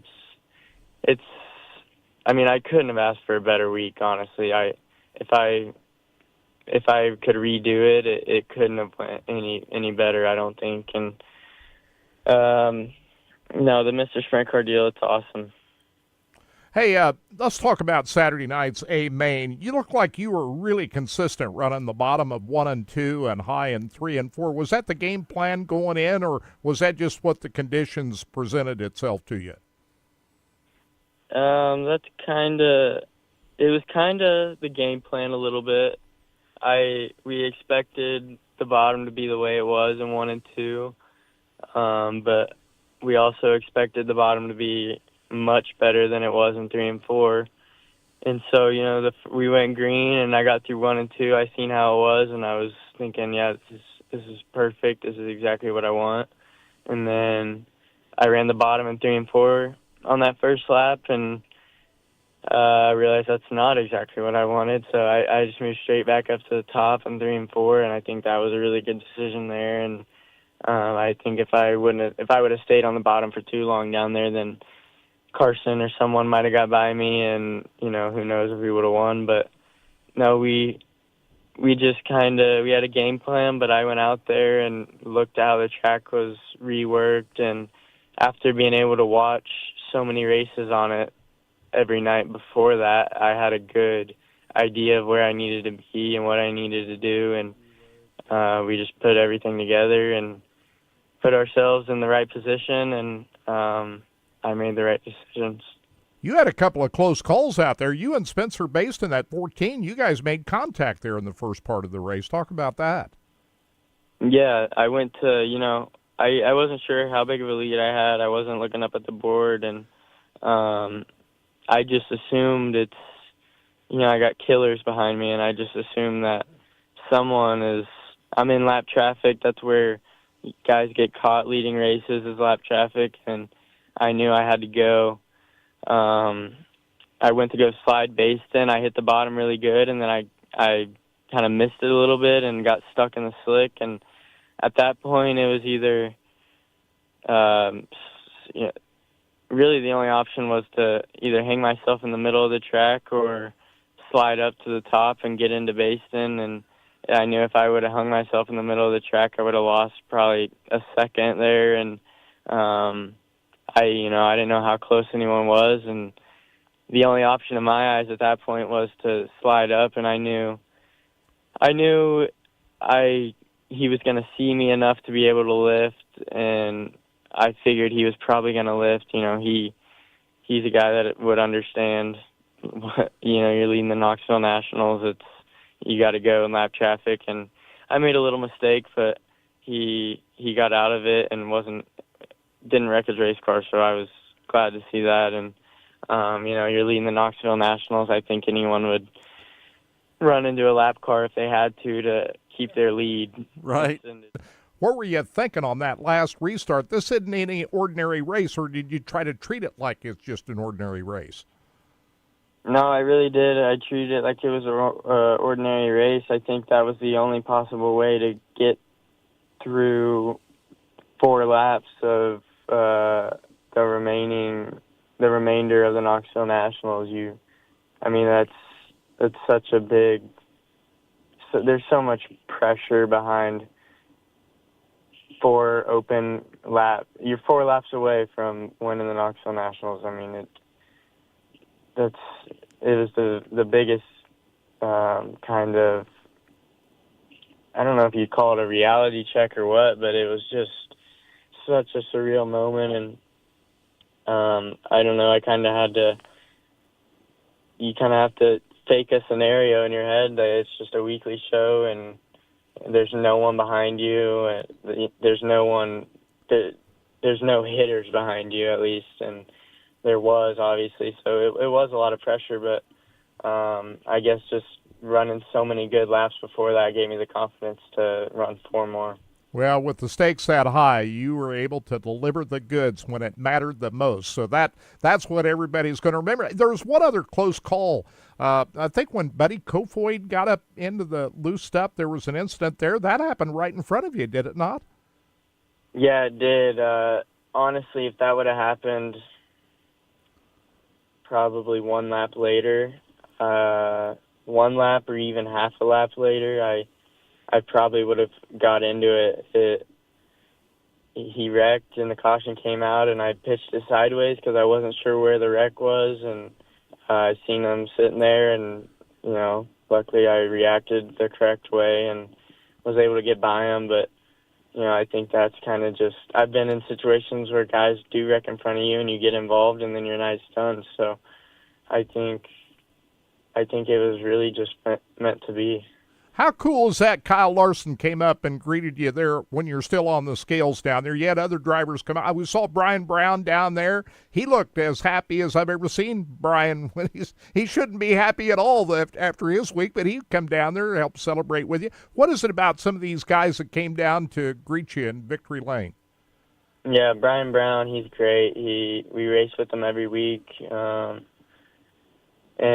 we've been competitors every week, and we've had some really good races, and he's beat me a handful of nights. I beat him a handful of nights, and it's been a back and forth battle. And for him to, as a competitor, for him to come up and be so happy and happy for me, it says a lot about Brian and his character. And he's always been, even when I was 15, 16, he was always coming up to me and being really positive, sharing good vibes, and always being nice, kind to me. To have Kyle Larson, come up, it would have been really easy for him to be mad about it and disappointed. He's the last 2-time defending champion, or 2-time Knoxville champion, and for him to come up right after was it was an awesome moment, and kind of just you know, a sense of gratefulness and pride, and just so many awesome emotions. Well, it's just amazing to watch. Rico was classy, and we know how hard he's worked to try to do this. And you were the star of the show. The line that you had to autograph getters the other night, that was pretty amazing as well. You had a lot of people wanting your autograph after the races were over. Yeah, it was a mob of people at the trailer. It was so cool to see. I had cops all lined up on the trailer door to keep the crowd under control and keep the line proper-ish. And that was such a cool experience to have all those fans wanting my signature. Shane Levy, let's talk about him for just a second. He's been just such a big factor of where you're at right now. He was talking to us the other night about all the hard work that you had to put in to run well at Knoxville. Remember the Outlaw show back in April? He said you guys weren't running well at all, so you rented the track. You did a lot of practice up there. You put a lot of preparation in to win all those races at Knoxville this year. Talk about that a little bit. Yeah, Shane, he's been awesome. I got in this car, and luckily for me, he's been racing around Knoxville for so long, and luckily for me, I just had to get in it and make myself better and didn't have to worry about making the car better, and just getting myself comfortable in the car. And, when we first got going, we were terrible and at Knoxville, and at the beginning of the year, we really were. And, I looked like a squirrel out there, if we're being completely honest. And if you would have told me at one of them races at the beginning of this year that I would have won the Knoxville Nationals, I seriously would have never believed you. And I always did believe I could do it, but to actually do it is completely just it's so amazing. And Shane, he's been an awesome driver coach. He's been an awesome mentor. He's helped me to deal with all the pressure that comes with it, and just everything that comes with doing this. And he's always, rare. It's very rare that my car isn't good enough to win. And as a driver, that's so nice. It's so nice to have. There's so many guys that are really good race car drivers. They maybe just don't have the car to win a lot of nights, and for me to have that's awesome, and I can't thank Shane enough for that. Well, we can't thank you enough for taking the time to join us here on Track Talk. Yeah, we really appreciate it. So you got to get your feet back on the ground. You're going right back to racing here right away, too, aren't you? Yeah, we're going to Houston and Jackson this weekend. It's kind of hard to forget about winning the Knoxville Nationals and going and racing these races, but I think it'd be awesome to win some more outlaw races and kind of just put an exclamation point behind it. I know I'll probably have a target on my back, and there's going to be some guys that are really eager to beat me, and I'm ready for it, and I think it's going to be an awesome remainder of the year. Ryan Timms, I was impressed what he just said. He said there's going to be a target on my back. He knows that. He knows, hey, it's different now. When they show up at Jackson tonight, this will be the first race that they have competed in since last Saturday night. Tonight at Jackson, it's going to be interesting to see just how things go for him tonight. I'm probably, of all the races that are on tap for tonight, I am more interested in watching Jackson tonight for that number 10 car, and just to see how they respond after such a big night last week. What do you think? Blackjack Brian Brown and Kyle Larson, those were two big. That is so cool. Yeah. Yeah, Kyle Larson went up to him when he was still sitting on the scales before they rolled him into victory lane. Kyle had gone up there and congratulated him. And then Brian Brown was so good in victory lane, and for a guy that's had such a tough week, for Brian Brown to go up there and greet Ryan Timms the way he did. Brian didn't get to compete in the Knoxville Nationals after the qualifying night crash when he broke his left wrist and right hand and going to be out of the car for a while. By the way, we missed Brian out at Lakeside. I'm sure he would have been out there last night if he were still competing. Brian's going to be out of the car for a while. But for Brian to go up and greet Ryan Timms up there the way he did in Victory Lane, that was pretty cool. And also, Brian signed autographs at the merchandise trailer up there last Saturday night, too. So he was there. And, but, boy, you'd have to think Brian Brown was pretty bummed about not being able to compete after, because he had such a fast race car. He qualified third on his qualifying night, Thursday, before he got into that crash with J.J. Hickle. And so, Kirk, all the well wishes of the drivers for Ryan Timms up there. That says a lot about Ryan Timms, don't you think? Right. Hey, we want to talk about the first annual Mike Franks Memorial. Yeah, we talked about that a little bit ahead of the top of the last hour. Mike Franks Memorial Drag Race is going to be going on next weekend. August 22nd and 23rd. That's right. Friday and Saturday up at US 36 Raceway. It's a newly paved drag strip. It got rained out here a few weeks back, and so this is the rescheduled date. A lot of money on the line for this event. So make sure you get that on your calendar next weekend. It is the Super Shifters. 10,000 to win. I thought I saw 18,000 up there.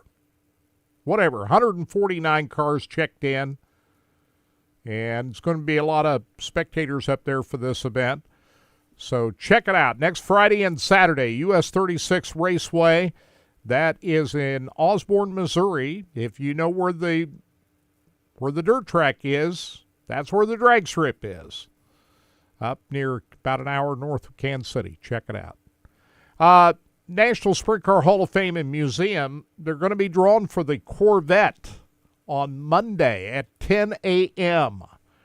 Course entries closed last Sunday night for the 2025 Corvette ZR1 with the ZTK performance package. Well, 2 days away, they're going to draw for this thing. So we'll have that information on our Monday Mostly Motorsports show, who actually comes away the winner of this thing. So but they've got the sprint car giveaway continuing to go on. That'll be drawn for in December of 2026. Not this December, but next year. Go to winasprintcar.com to get registered for that. The National Sprint Car Hall of Fame Museum still has the Manzanita Speedway exhibit on display until October the 1st. Check out the gift shop while you're up there, sprintcarstuff.com, for all the gift items up there. Of course, next Saturday night, they're off tonight. No racing at Knoxville tonight. Next Saturday night will be the season championship night. Austin McCurl, by the way, has already wrapped up the 410 Sprint Car Championship. He's probably glad he got all those motor gremlins out of the way last night. He'll have a fresh piece in it for next Saturday night. But championship night next Saturday night up in Knoxville. So if you're up there, you didn't get into the Hall of Fame when you're up at the Nationals, make sure you check it out. But even if that isn't the case, National Sprint Car Hall of Fame Museum is open 7 days a week.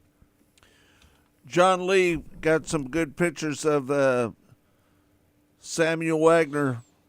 Yeah. Last night. He did. Good to see John Lee. You know, that was so cool to see Sam finally win his first race. He's come close a number of times. I remember a race you and I were both out at I-70 Speedway last year. He led a lot of that race early. That was, about a year and a half ago? Yep. And so there's been other occasions. Jack has won several races since then, but to see the younger Wagner win in the 73 car last night was pretty cool. He had them all covered last night, didn't he? He did. Led wire to wire. Started up front, won his heat race, and checked out on the field last night. I thought might get interesting. You had Wyatt Burks on his tail right there. You know how strong Wyatt Burks is. But Burks just couldn't ever get close enough to him to make it work there. So Wyatt settled for second, Jack Wagner third, Anthony Nicholson fourth, and Isaac Chappell, who a lot of people thought may have been the favorite going into that race, started on the outside of the front row. He ends up in fifth spot last night. So a couple of first-time winners, Samuel Wagner and Chris Martin. Pretty cool to see last night. We'll have both of them on Mostly Motorsports coming up on Monday. Garrett Williamson finished 8th in the Knoxville Nationals over the weekend. And, I don't know if you agree with this, Scott, but you finished in the top 10 at the Knoxville Nationals. That's a pretty good week. Yep, it is. And Garrett Williamson was able to finish 8th? 8th after starting 11th. And Garrett Williamson is a full-time World of Outlaws guy. We spoke with Garrett Williamson earlier this week on Mostly Motorsports, and here's a little bit of that interview.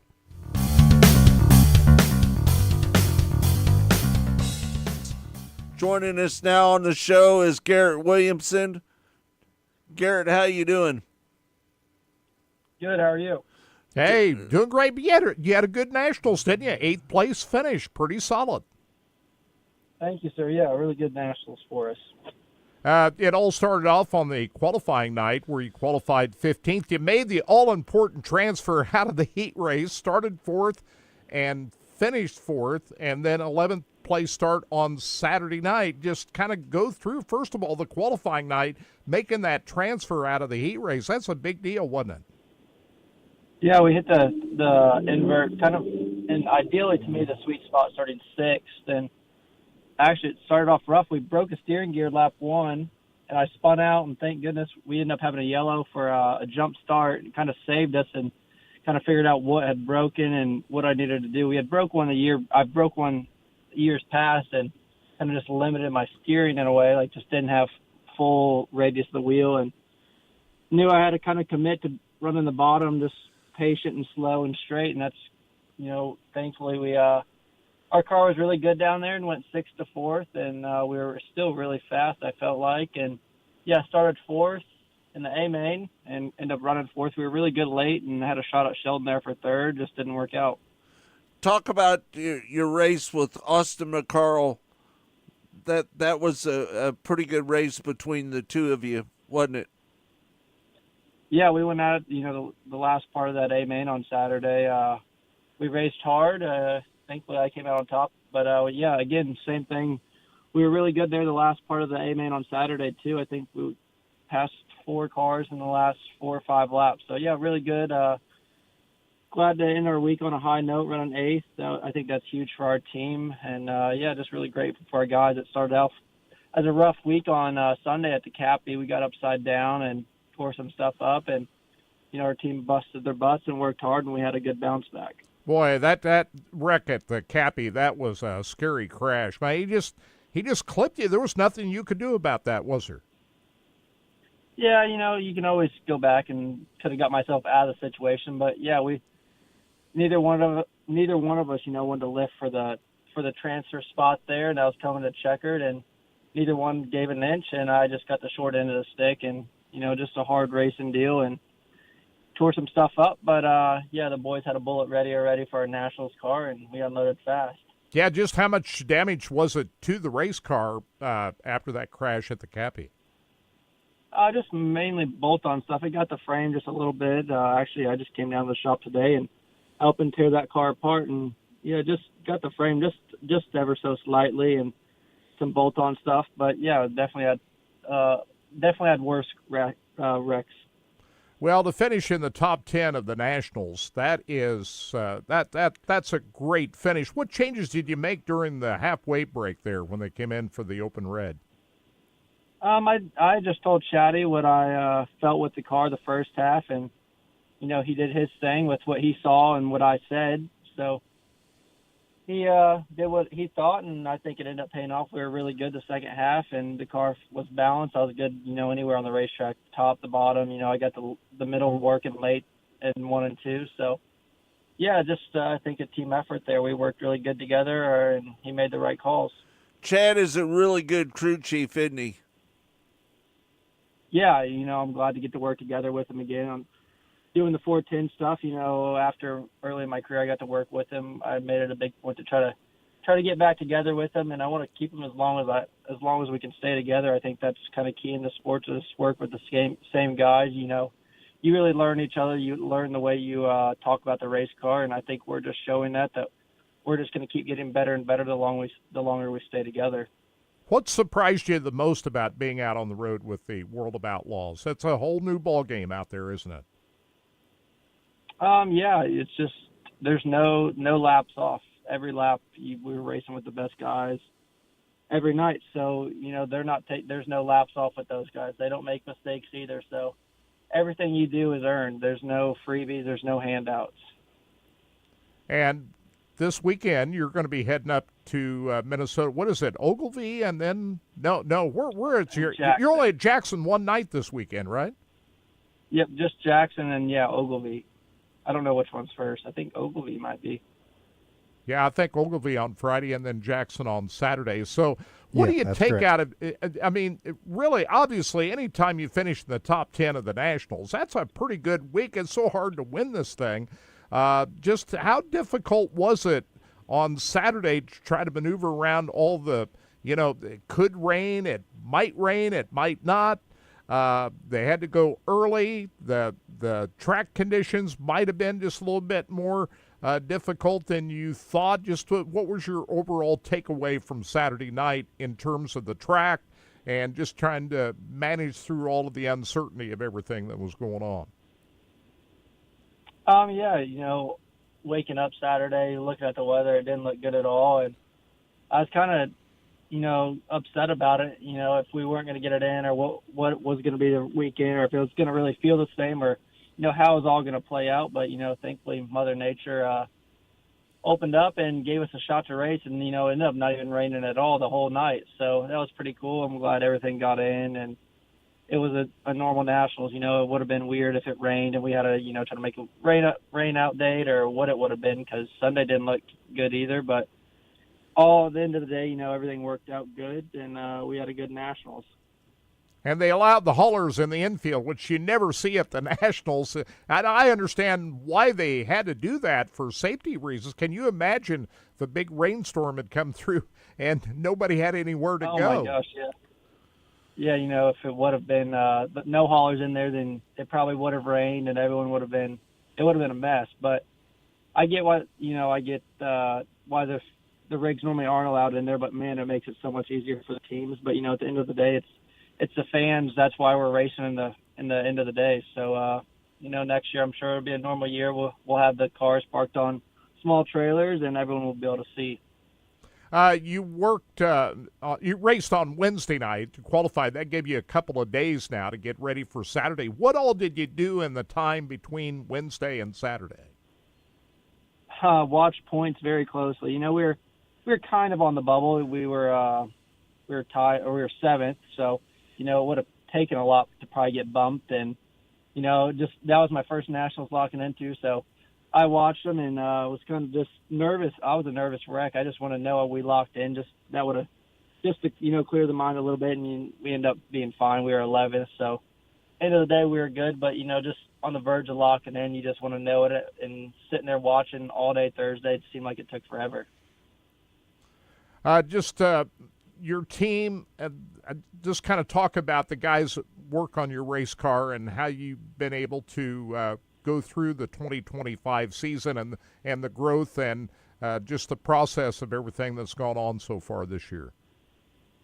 Yeah, like I said, Chatty, the crew chief, he's been up and down the road for a lot of years now, and mainly on the 360 stuff, but he's definitely done some 410 stuff, but mainly a 360 crew chief at Cornell. He's done some other things, but him and Cornell were super successful together, won a lot of races, and, any car Chatty's been around has always been fast. So being on the Outlaw Tour with him right now, it's a dream. He works hard. He's extremely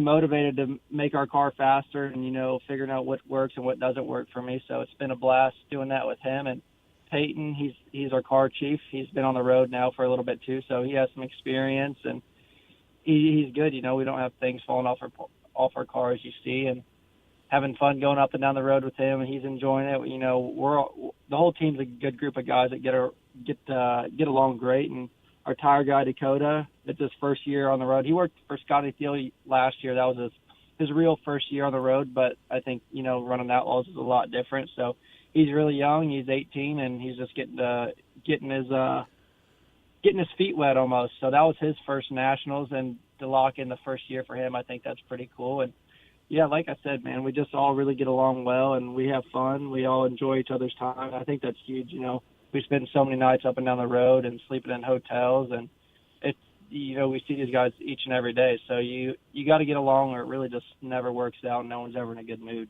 Talk about sleeping in motel rooms. Talk about that a little bit.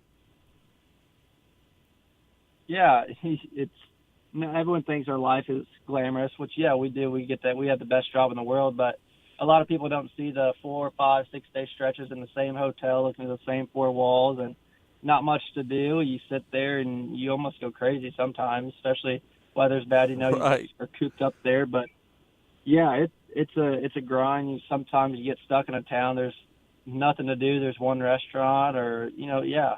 So thankfully, you know, we sometimes travel with another team, or, you know, sometimes even a few. So you get to know these guys going up and down the road, and you try to do what you can to go have fun, or just hang out with everybody and make time enjoyable.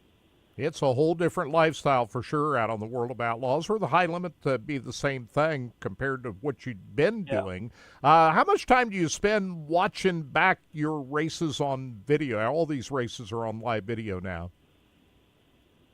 A lot. I think that's a key part to our sport now. We're fortunate enough that click of a few buttons and we can go watch back any race anywhere. Sometimes, you know, I don't even watch myself. I watch other cars, or, you know, the guys that are running up front, or that are good at some of these tracks, and see what they do to see where I need to be at certain parts of the night, or we're going to a new place like this weekend. You know, I'll go watch Jackson and Ogilvy and see how it was earlier this year, kind of get refreshed, and just try to pick up on some things maybe I missed, or things that we could have been better on, or just kind of just get the feel for the track again. Are you going to run at the Chili Bowl Nationals? I'm not for sure yet. You know, I'm trying to work out another Australia plan, so we'll see how that goes. And, you know, if it all works out, we'll be back. And if not, I'll hopefully just go to Australia and get some more sprint car stuff in. Yeah, you were out there last year, right, Australia, as I remember? Yep, I did both last year. Yeah, how was that experience? I loved it. You know, I was there from pretty close to the beginning of December, maybe like the 10th or something, and then I got back at the end of January. Well, I came home in the middle to run Chili Bowl, but went back. So it was a long stretch over there. You know, basically the whole off season I spent over there racing and seeing the different side of the world, and I had a blast. You know, not only did I get to race, but we had a week or two that we just got to kind of go vacation and see some friends and go do some cool things. So yeah, I really enjoyed it. Enjoyed their culture. Enjoyed racing over there. We had some good runs. So yeah, I definitely want to go back. Kept me fresh in the seat getting back to Volusia. You know, I was still in race shape. What's different about racing in Australia than it is here in the States? A lot. Their tires are a lot different. They have a different wing package, or at least that's what I was on. And just kind of the way they go about the whole event is a little bit different. You just find little kinks that are different, or you just notice little things, especially, you know, racing at the highest level over here with the Outlaws. You get so used to a certain thing, and going to do it at third end is, you know, completely different. So just little things. And a lot of it, you race around guys, you have no idea what their tendencies are, or you don't really know who they are, so you don't know what they're going to do. You don't know what to expect, and their tracks are a lot different. So, yeah, just a lot of little things to me is what I noticed. Talk about driving with the different tires. Yeah, they're still a Hoosier tire, but a different compound. They're, to me, a little bit softer, and you feel like you have a lot more grip, is how I felt it. So it was different getting used to that and what the car liked working with those tires. So even though you didn't win the Knoxville Nationals, there's only one guy that's really celebrating. That's Ryan Timms right now. But still, a top 10 finish at the Nationals got to give you a little bit of a boost moving forward. How big was it to finish in the top 10? I think it's huge. That's the best. That's the biggest race in the country for us, and every good driver's there. There's a lot of those guys can win. So it's huge for our team. That was my first Nationals A-Main too. So to run 8th, my first Nationals, I think that's awesome for us, our team, all of our partners. At the end of the day, that's what we're representing as our team and our partners. So it's obviously, like you said, it's not winning, but to be one of the best cars at the end of the week is huge. And I think our sponsors know that and how hard of a task that is, just to not alone run that good, but to just make the show is huge. So, yeah, very fortunate to have a good run and proud of our guys, and it's a good confidence boost for the rest of the year.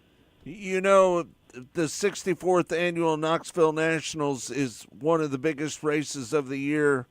Talk about that a little bit. Just the overall atmosphere of Knoxville, how different that is from the weekly shows that you run up there. Yeah, any big even we run Kings Royal and all these big shows, the Huset's Race, National Open. Those are all crown jewels. But to me, there's only one that really sticks out, and the atmosphere changes, and it's just a different feeling. Seeing that many fans everywhere and seeing what that town turns into is crazy. It's a feeling that it's my favorite week of the year. Just rolling into town that week, you start feeling the buzz of the week, and then by Saturday, the intensity rises. You can feel it almost. You can see everyone changes. It's just a cool feeling to be a part of, and it's something I really do enjoy and would like to be a part of it for a long time, and maybe one day get my name into the history books. But it's a different feeling. It's something I really do love and want to keep doing. So there's your 8th place finisher at the Knoxville National, Garrett Williamson. Now, last night at Ogilvie, he qualified 16th. And, your whole night is set up by how you qualified. Right. So, that puts him in a tough spot. They didn't have enough cars to run a B main last night. So he ends up starting in 16th starting spot and winds up 13th. In last night's A-Main at Ogilvie. So tonight we'll see how he does at Jackson. I was looking to see where Schatz qualified. He qualified 13th last night. Now, he did make the top 4 of his heat race. He started 10th in the A and then crashed on the first lap. So he flipped. Donnie Schatz. He flipped it. That's not what you want to do when your first night with Todd Quiring in a new car. They brought out a second car at Big Game Motorsports, and you crash it. I think Donnie'd be the first to tell you that's not the kind of night that he was looking for on the first night. So they got to get something together for him tonight at Jackson. We'll see how he's able to respond from that. But you don't often see Donnie Schatz get upside down. Marvin's checking in from Miamisburg, Ohio. Welcome, Marvin. Appreciate you being a loyal listener. Hey, did you see the recent post from Big Daddy Don Garlitz on his 90? He's 93 years old this week, and look what he's doing out there in the garage. He's still getting it, isn't he? Look at that. I think he exercises, don't you? Oh, he has to at 93. Looks great. So look at him out there working on his motors, building a Hemi. Drag racing would not exist today without Big Don Daddy. Garlitz. 93. Big Daddy Don Garlitz. 93. He's out there in his shop doing the thing, man. So, he's got his tennis shoes on. Oh, yeah. He looks great for 93. 93. Anybody that can stand upright. He looks like he might crawl in a car. I'm sure he's not. I don't think they want a 93-year-old man. But I guarantee you he's probably racing some hot rod around his property. I can guarantee you that. Right. First time I ever saw a drag race at KCIR, Don Garlitz was there. Yeah. Shirley Modowny. Yeah, I think she was there too. So Shirley and Don were all. Don had the swamp rat. Yeah. With the canopy. Right. I remember. The front wheels were covered. Yeah, Don gave it more sleekness. So they had him. 1986. That's my first drag race in Don Garber. Big Daddy. I was there out there at KCI. Was it Super Shops that was sponsor on that car or something like that? Super Shops. Yeah. That sounds right. He is the father of drag racing, no question about it. Yeah, I remember being out there at that race, and the high school drag races on Wednesdays too. They'd have those out there. Grudge nights, like grudge nights and high school. But I remember. Did you ever drag race out there? My cars would never make it that far. I lived quite a ways from Piper, and I didn't have a trailer or anything. I was just a kid in high school. So I didn't. I raced on. Out by my house. You know what I'm saying? You're selling your Mustang. I'm trading it, not selling it. I'm trading it. Trading it to my stepdad. He's gonna take it, and he's moving to Arizona. Yeah, he's gonna be moving pretty soon, but he's gonna take that car. Him and one of his friends, one of his best friends has owned a car lot his whole life, and he just retired and sold the car lot to his son. So I think him and my stepdad and Dave are going to rebuild my Mustang and get it back to factory settings, make it all look like brand new, and see how much money they can get for it. And I'm going to take possession of my stepdad's car because my car's got about 271,000 miles today as we speak. So knock on wood, it's still good. Still getting it. Gets me to where I need to go. It looks pretty good too, guys. It don't look like it's that bad. I'm slowly catching you with my Equinox. That's what I mean. We accumulate miles, guys. That's just part of what we do. But my car's got 73,000 miles on it, Kirk. You got a lot less than I do on mine. It's the same year. Hey, that heat advisory. It is. I just looked today. That heat advisory starts at 1 o'clock and goes through 7 o'clock here locally. Be careful out there. Temperatures over 95. Heat index is over 100, close to 110 some places. So make sure you're drinking your waters if you're heading out to Lakeside or the races out here this weekend. If you're heading down to Lucas Oil Speedway tonight, you'll see Clinton Boyles behind the wheel of a race car. He's driving the Hybrider 19 car tonight and tomorrow night at the State Fair in Sedalia. Now, Clinton Boyles was the crew chief for Vermeer Racing for a number of years. Hunter Schoenberg, and then Hunter left, and Clinton stayed, and then Hunter came back. Well, Clinton left the Vermeer team as the crew chief here a few weeks back. Now, I saw Clinton up there talking to him in the pits up there at Knoxville, and he wasn't sure what lied ahead. He'd like to get back driving a car. Well, guess what? This weekend, he's driving the 19 car tonight and tomorrow night in the POWRi Wing 410. And then in a couple of weeks at Lake Ozark Speedway over the Labor Day weekend for the POWRi, it'll be Cameron Key behind the wheel of the car.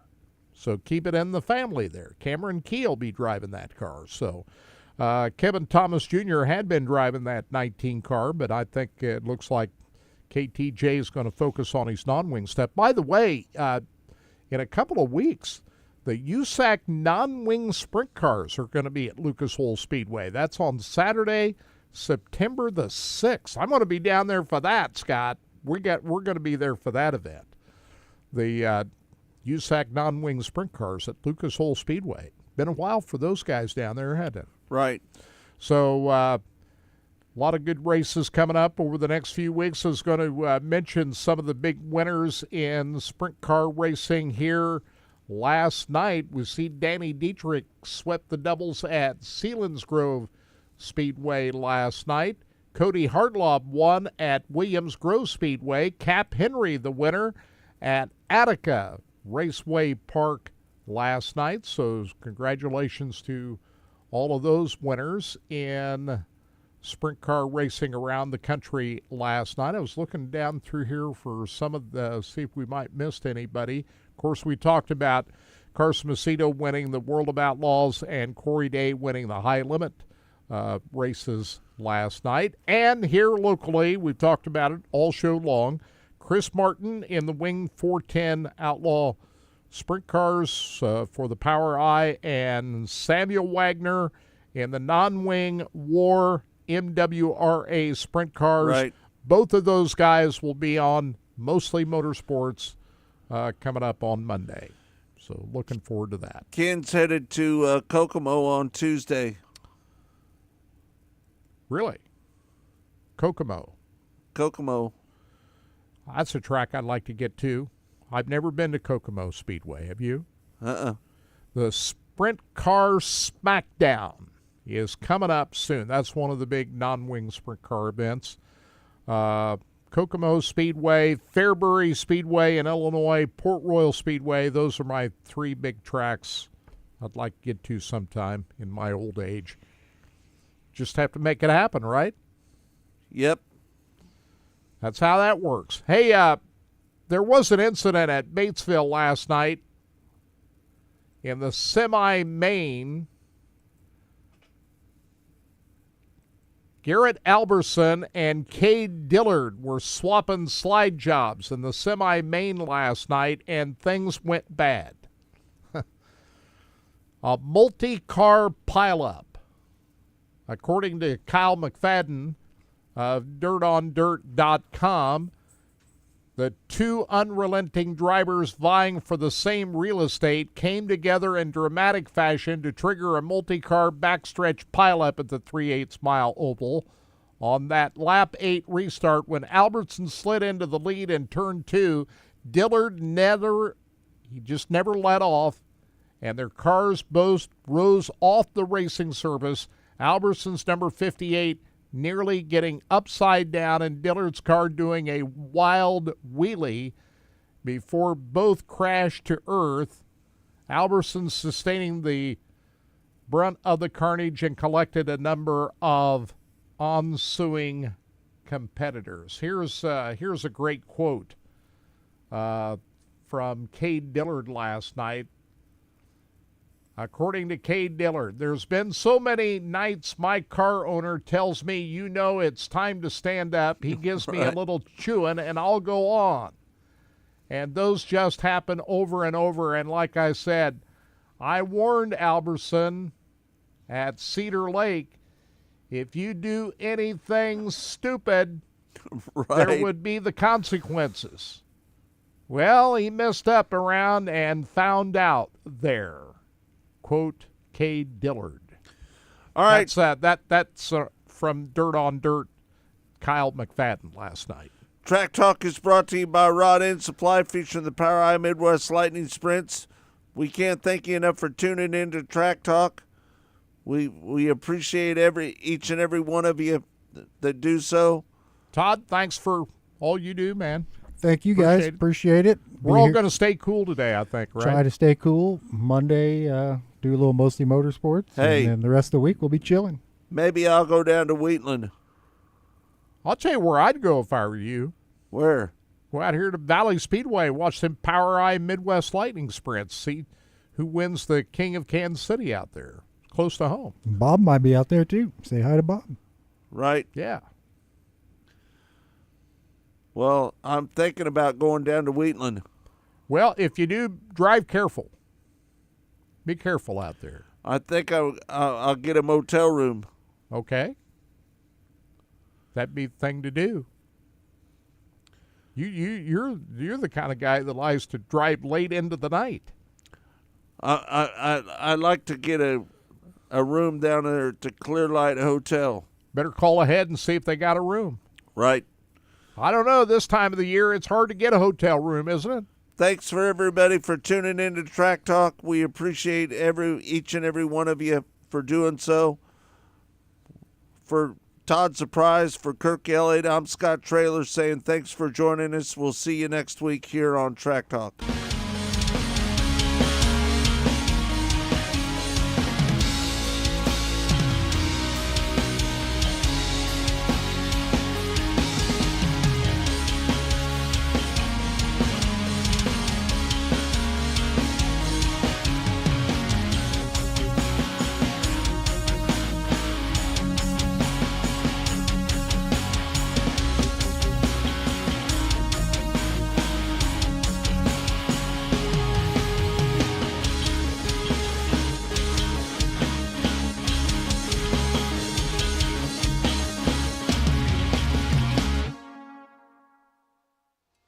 Go harder, faster, stronger with Rod End Supply. Whether you are running industrial, farming equipment, or a race car, Rod End Supply has the assortment of rod ends, radius rods, and specialty products that will help you lead the field in performance. Our superior design means our rod ends last longer and perform better, giving you the edge on the track and saving you money. Contact Rod End Supply or order online today at rodendsupply.com. We don't just sell them, we race them. rodendsupply.com. Serving the racing community for over 30 years.